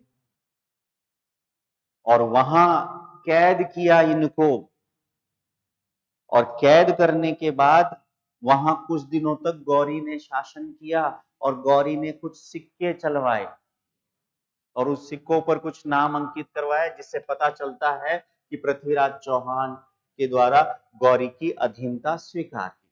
अब बोले साहब हमें क्या करना है? हमें कुछ नहीं करना है, हमें न तो अजमेर मानना है न तो हरियाणा का सिरसा मानना है। बोले क्या मानना है? हमें मानना है इनके अनुसार, कि हसन निजामी के अनुसार कहां पर, और मिनहाज सिराज के अनुसार कहां पर मृत्यु होती है। इतना सा, ये तो थोड़ा सा अतिशोक्तिपूर्ण है। अतिशोक्तिपूर्ण क्यों है? क्योंकि तीर तो चला दिया, तीर चलाने के बाद पूरे दरबार में सब हमको मारेंगे मारेंगे, तो फिर क्या हुआ? तो चंद्रबरदाई ने एक प्रकार से गर्दन काटी पृथ्वीराज चौहान की, और फिर पृथ्वीराज चौहान के धड़ ने चंद्रबरदाई को मारा। अगर चंद्रबरदाई वहां मर गए तो फिर पृथ्वीराज रासो लिखी किसने? तो जवाब मिलता है कि पृथ्वीराज रासो पूर्ण करी इनके बेटे ने।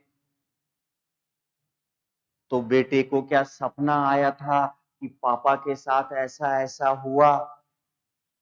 इसका मतलब भारत में ऐसा होता है कि कुछ ग्रंथों में अतिशयोक्तिपूर्ण वर्णन मिलता है, यानी ये कहें कि बढ़ा चढ़ाकर वर्णन किया जाता है। तो हमें हसन निजामी के अनुसार तो याद रखना है अजमेर, और मिनहाज सिराज के सिरसा हरियाणा। इनको पूरा करिए, लिखिएगा। तराइन वर्तमान हरियाणा के करनाल, तराइन वर्तमान हरियाणा के करनाल नामक स्थान पर है। करनाल नामक स्थान पर है। तराइन को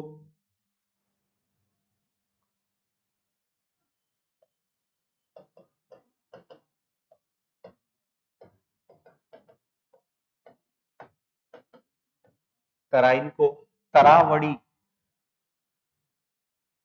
तरावड़ी के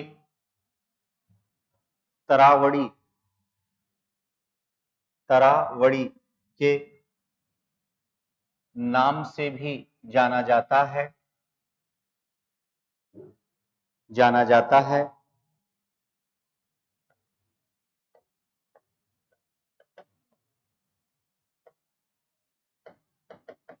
ग्यारह सौ नवासी में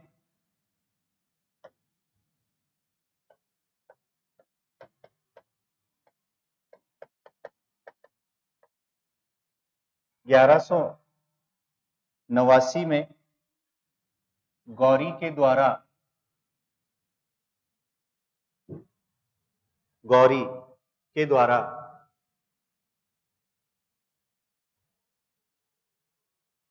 तबर हिंद,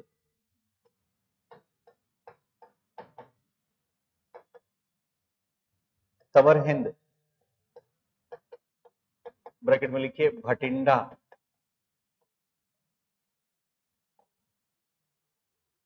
भटिंडा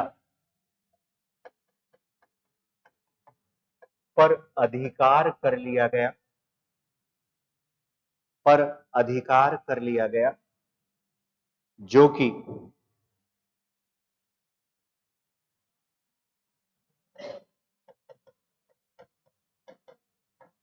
जो कि तराइन के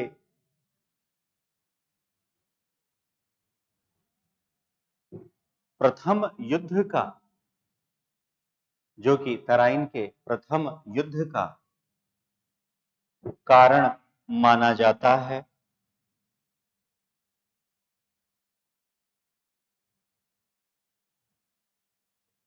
कारण माना जाता है। Mahendra Singh ji, good afternoon. ठीक है साहब।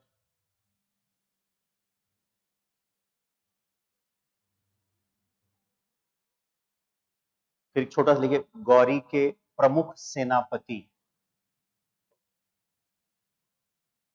4 प्रमुख सेनापति, गौरी के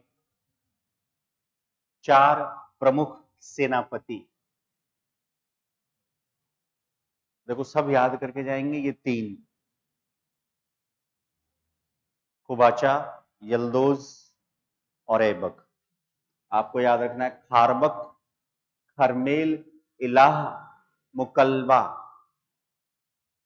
खारबक, खरमेल आदमियों के नाम है साहब।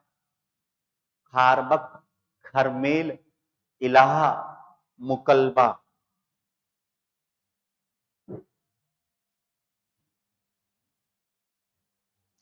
फिर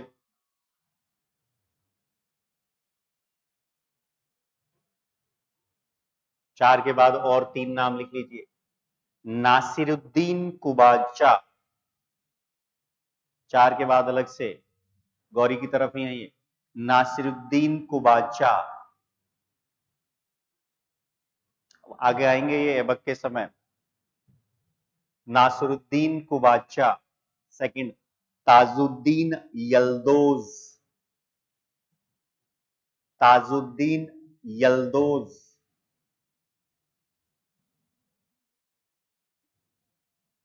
नेक्स्ट, कुतुबुद्दीन ऐबक, ताजुद्दीन यल्दोज। नेक्स्ट, कुतुबुद्दीन ऐबक।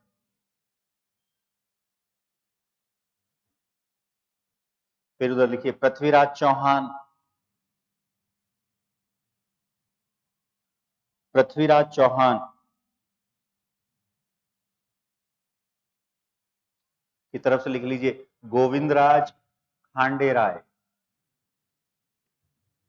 गोविंदराज खांडेराय। एक और नाम मिलता है, बदमसा रावल।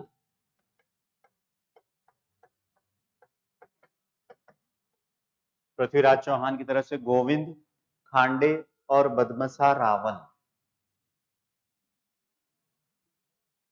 ये 4 नाम याद रखने हैं, खारबक, खरमेल, इलाहा और मुकल्बा।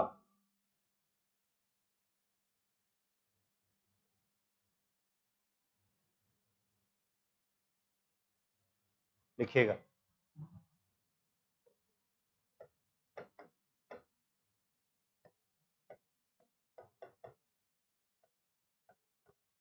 गौरी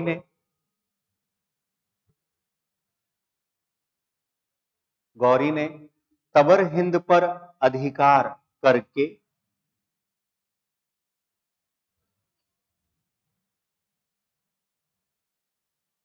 तबर हिंद पर अधिकार करके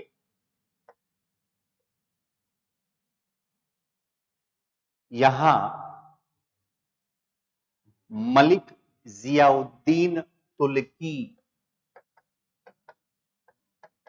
मलिक जियाउद्दीन तुर्की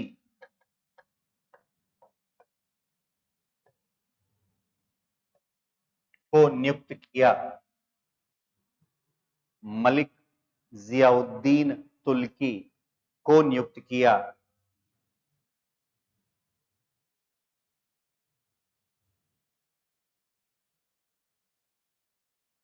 तराइन के प्रथम युद्ध में, तराइन के प्रथम युद्ध में पृथ्वीराज चौहान तृतीय, तराइन के प्रथम युद्ध में पृथ्वीराज चौहान तृतीय की विजय हुई। पृथ्वीराज चौहान तृतीय की विजय हुई। मलिक जियाउद्दीन तुर्की, मलिक जियाउद्दीन तुर्की ने आत्मसमर्पण कर दिया। मलिक जियाउद्दीन तुर्की ने आत्मसमर्पण कर दिया और पृथ्वीराज चौहान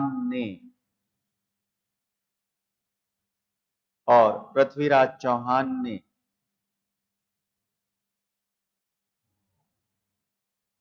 गौरी को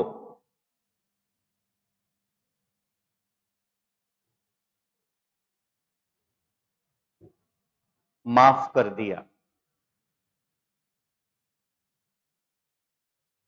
इसी में ही कंप्लीट कर देते हैं सेकंड बैटल ऑफ तराइन। और पृथ्वीराज चौहान ने गौरी को माफ कर दिया।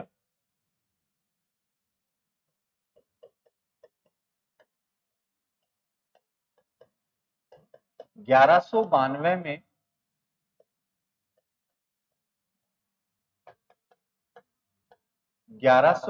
में तराइन का द्वितीय युद्ध लड़ा गया। तराइन का द्वितीय युद्ध लड़ा गया,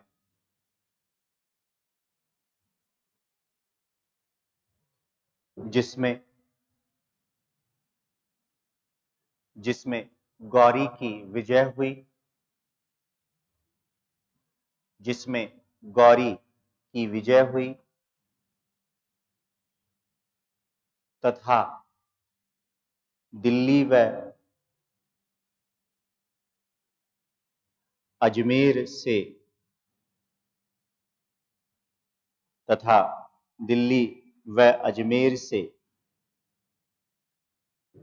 चौहानों की सत्ता तथा दिल्ली व अजमेर से चौहानों की सत्ता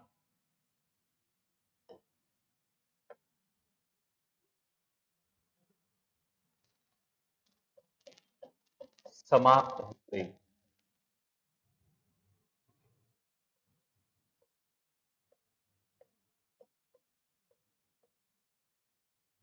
मिनहाज, ऐसे लिखे, इतिहासकार मिनहाज उस सिराज,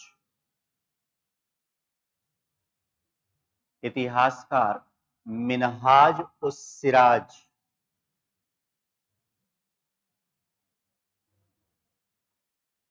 तबकाते नासरी इनकी पुस्तक है, नासरुद्दीन महमूद को समर्पित है। और नासरुद्दीन महमूद को मिनहाज उस सिराज दिल्ली सल्तनत का आदर्श शासक कहता है। मिनहाज उस सिराज के अनुसार पृथ्वीराज चौहान की मृत्यु हरियाणा के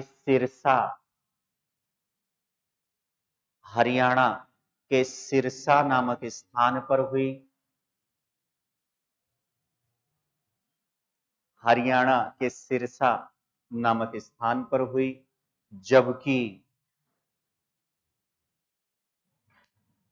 जबकि हसन निजामी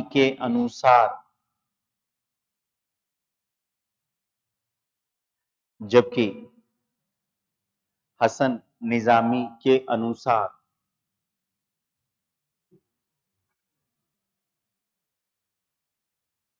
पृथ्वीराज चौहान की मृत्यु अजमेर में हुई, जबकि हसन निजामी के अनुसार पृथ्वीराज चौहान की मृत्यु अजमेर में हुई। क्लियर? आराम से बैठो। क्या करने आए थे ये लोग? ये मत लिख लेना कहीं आप लोग, आराम से बैठो। अरे हो गया था एक बार। मैं एक इसी इंस्टीट्यूट में पढ़ा रहा था, फर्स्ट ग्रेड जीके, आज से सालों पहले, शायद 2015 या 16, नीचे जहां आप एंट्री करते हो, जैसे लिखवाते हैं ना हम कि जश्न का प्याला अभी होठों से लगा ही था कि गिरकर चकनाचूर हो गया। किससे संबंधित है ये? आपसे ही संबंधित है, इतिहास वालों। इटली का एकीकरण, गैरिबाल्डी, कैबूर, मैजिनी, ठीक है। तो जश्न का प्याला अभी होठों से लगा ही था, यानी कि इटली के एकीकरण की प्रक्रिया शुरू हुई थी कि हाथों से गिरकर चकनाचूर हो गया। हमारा दोस्त, इटली कह रहा है कि हमारा दोस्त जो था फ्रांस, वो हमसे अलग हो गया। ये इसलिए कहा जाता है। तो ऐसे लिखवाते हैं कि लिखिए कि कोटेशन कहा कि जिन्ना, सरदार वल्लभ भाई पटेल कहते हैं कि जिन्ना विभाजन चाहे ना चाहे, अब हम विभाजन चाहते हैं। तो हम ऐसे लिखाते हैं, लिखिए इन्वर्टेड कॉमा में। तो विद्यार्थी लिखते हैं इन्वर्टेड कॉमा में, जिन्ना विभाजन चाहे ना चाहे, अब हम विभाजन चाहते हैं। बहुत बढ़िया साहब। तो ऐसा कई बार हो चुका है। तो मैंने कहा कि ये लोग क्या लेने आए थे हमारे यहाँ? तुर्क थे ना ये पूर्वी पूर्वी ईरान से आए, खुरासान। कहाँ बस गए थे? गौर में। पहले बौद्ध धर्म के लोग रहते थे, फिर उन्होंने इस्लाम धर्म अपना लिया। तो क्या लेने आए थे यहाँ? भारत को लूटने। लूटने को दूसरी भाषा में कहें, क्या मचाने आए थे? क्या मचाने आए थे? कोहराम। अगर आपसे सवाल पूछे कि गौरी के जाने के बाद कुतुबुद्दीन ऐबक ने अपना मुख्यालय भारत में कहां बनाया, याद रहेगा? तो और ज्यादा इजी कर लीजिए, कैसे कुतुबुद्दीन ऐबक, कैसे? आपसे कभी नहीं पूछेगा कि कुतुबुद्दीन ऐबक ने लाहौर को राजधानी बनाया था और इल्तुतमिश ने दिल्ली को राजधानी, वो दूसरे के लिए। हम अंदर जा रहे हैं, डीप में पढ़ना है। कुतुबुद्दीन ऐबक मलिक और सिपह सालार की उपाधि लेता है, लाख बख्श कहते हैं। तो याद रखना कहां पर? कोहराम। एसपी साहब, कोहराम। बहुत आप बोलते रहा करो, बोलने से क्या है, मुझे एनर्जी मिलती है, क्योंकि एनर्जी इसलिए मिलती है कि मैं बोलने के ही पैसे लेता हूं। समझ गए? हैं?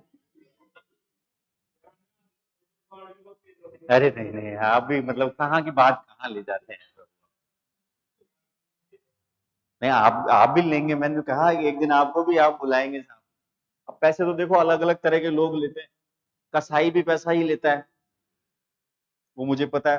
कंडक्टर भी पैसा ही लेता है, कंडक्टर। और कुछ लोग पैसा कमा, अरे सुनो सुनो, कुछ लोग पैसा कमाने के साथ साथ है ना, रिश्वत भी लेते हैं। और जो लोग रिश्वत लेते हैं तो उनके साथ एक बद्दुआ भी आती है साथ में। दुआ लगे ना लगे, याद रखना, बद्दुआ जरूर लगती है। मान लो आप किसी को रिश्वत देके आते हो और वो आप कैसे दोगे? ये तो कह के ही आते हो। हेडिंग डाल लीजिए, चंदावर का युद्ध।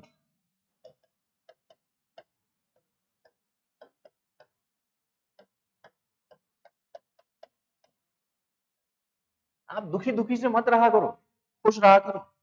मैं कहता हूं, रोज रोज 2 लाख लोग मर जाते हैं बिना ही मतलब आप टेंशन में रहते हो। देखो इधर, पहले इसको समझ लो, बाद में पीना पानी। पहले देखो इधर, चंदावर कहाँ है? हैं? बोले रटाया हमने तो सर, हमको पास पास पूछो।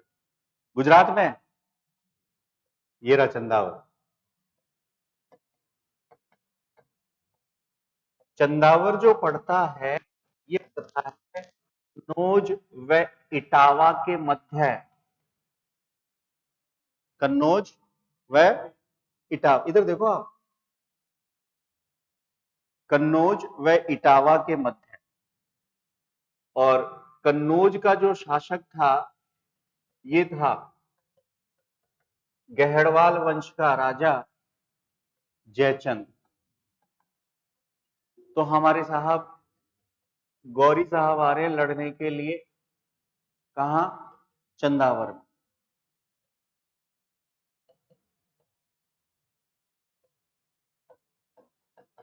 50,000 अश्वरोही के साथ आते हैं और तीरों की बारिश कर देते हैं। हाथी पर बैठे रहते हैं, कुछ इतिहासकार कहते हैं हाथी पर बैठे रहते हैं, एक तीर इनकी आंख में जाके लगता है और ये घायल हो जाते हैं। और गौरी को तो इसी बात का इंतजार है। अब तीर की बात इसलिए की कि याद रखना, ये तीर चलाने में एक्सपर्ट होते थे। ये भाग गया, फिर पकड़ा, फिर इसके छोटे छोटे टुकड़े कर दिए और नाम के आगे स्वर्गीय लगा दिया। ये लोग ज्यादा देर, हमारे लोग आदर्शवादी थे, ये लोग कुछ नहीं करते, बोले पकड़ के लाओ। बोले, हमारे लोग कहते थे ज्यादा चोट तो नहीं लगी, था दर्द तो नहीं हो रहा, ठीक है आराम कर लो। देखो हमने एक तरह से उनको माफ ही कर दिया। फिर इसके बाद अब लूट शुरू हो रही है। इसके बाद गौरी पहुंचता है बनारस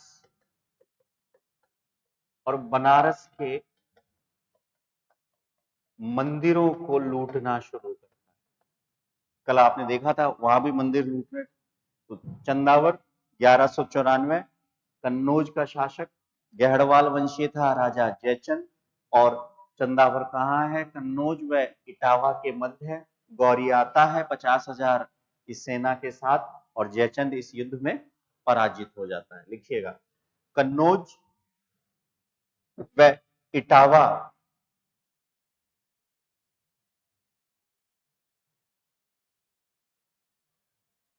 कन्नौज व इटावा के मध्य, कन्नौज व इटावा के मध्य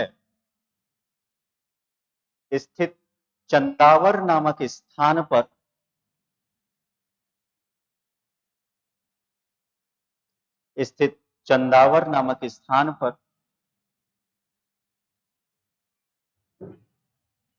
गौरी व गहड़वाल वंशीय राजा गौरी व गहड़वाल वंशीय राजा जयचंद के मध्य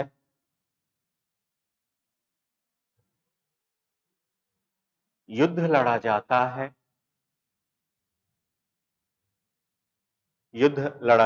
है।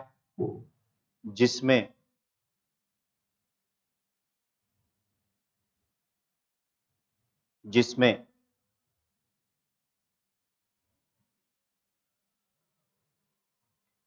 गौरी की विजय होती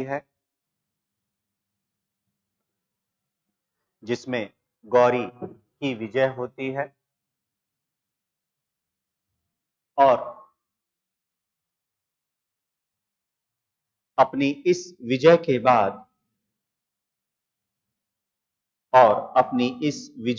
बाद गौरी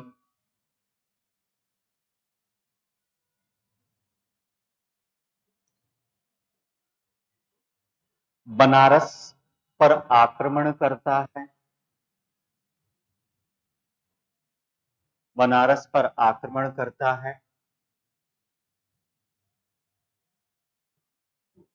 एवं यहाँ के मंदिरों को लूटता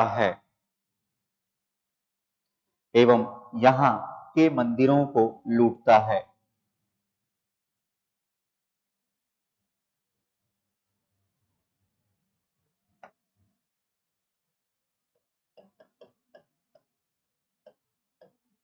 गौरी के अन्य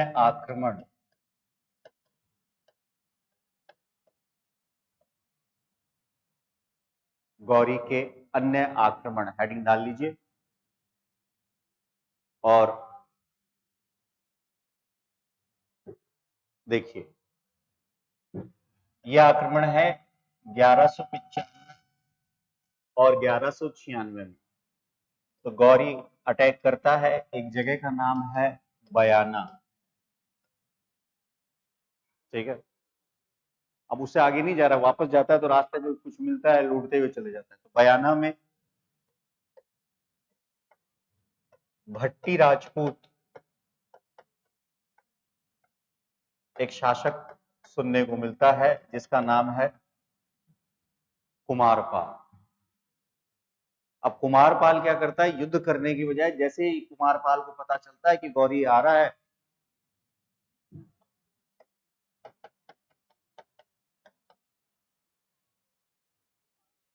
निकल ले।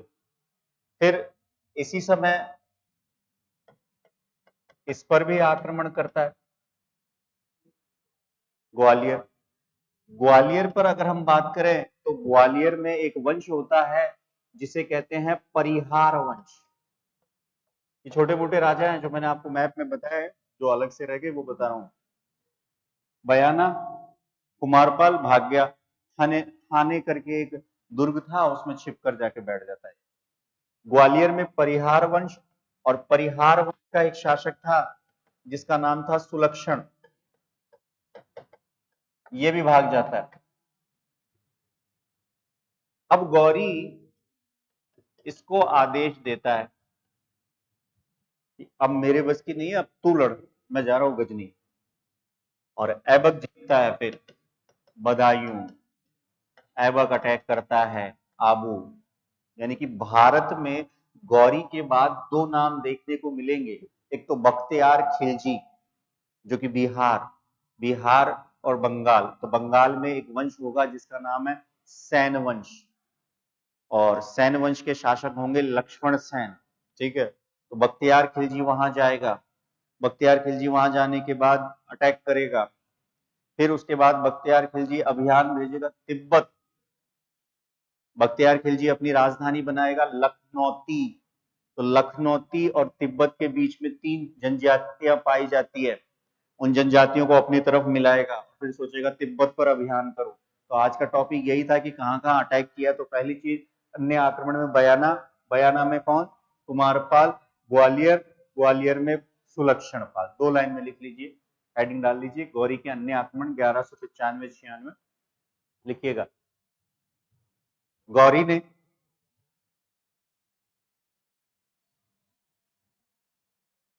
बयाना पर आक्रमण किया, बयाना पर आक्रमण किया। इस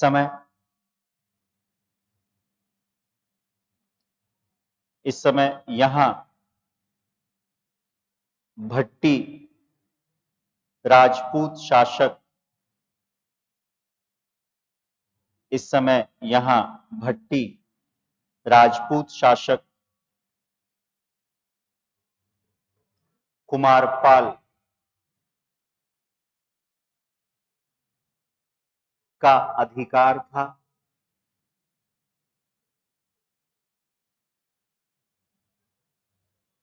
कुमारपाल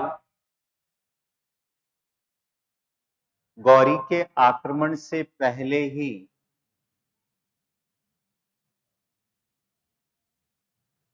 गौरी के आक्रमण से पहले ही अपने क्षेत्र से निकल जाता है।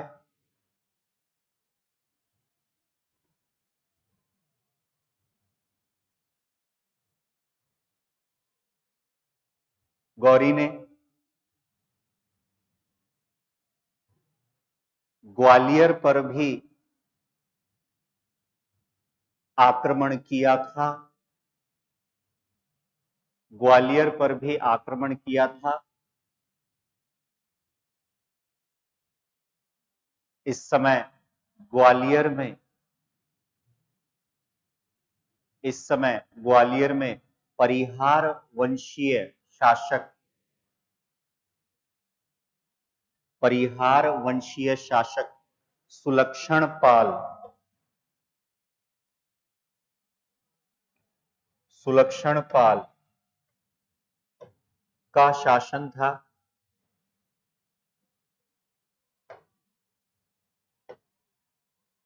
गौरी के बाद ऐबक ने, गौरी के बाद ऐबक ने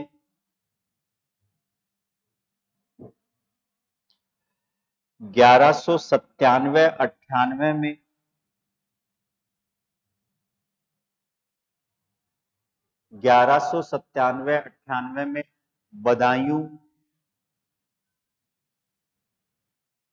1197-98 में बदायूं तथा 1198-99 में 1198-99 में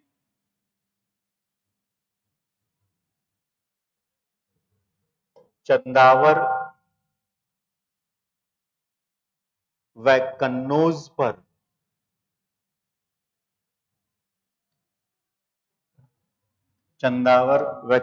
पर अधिकार कर लिया।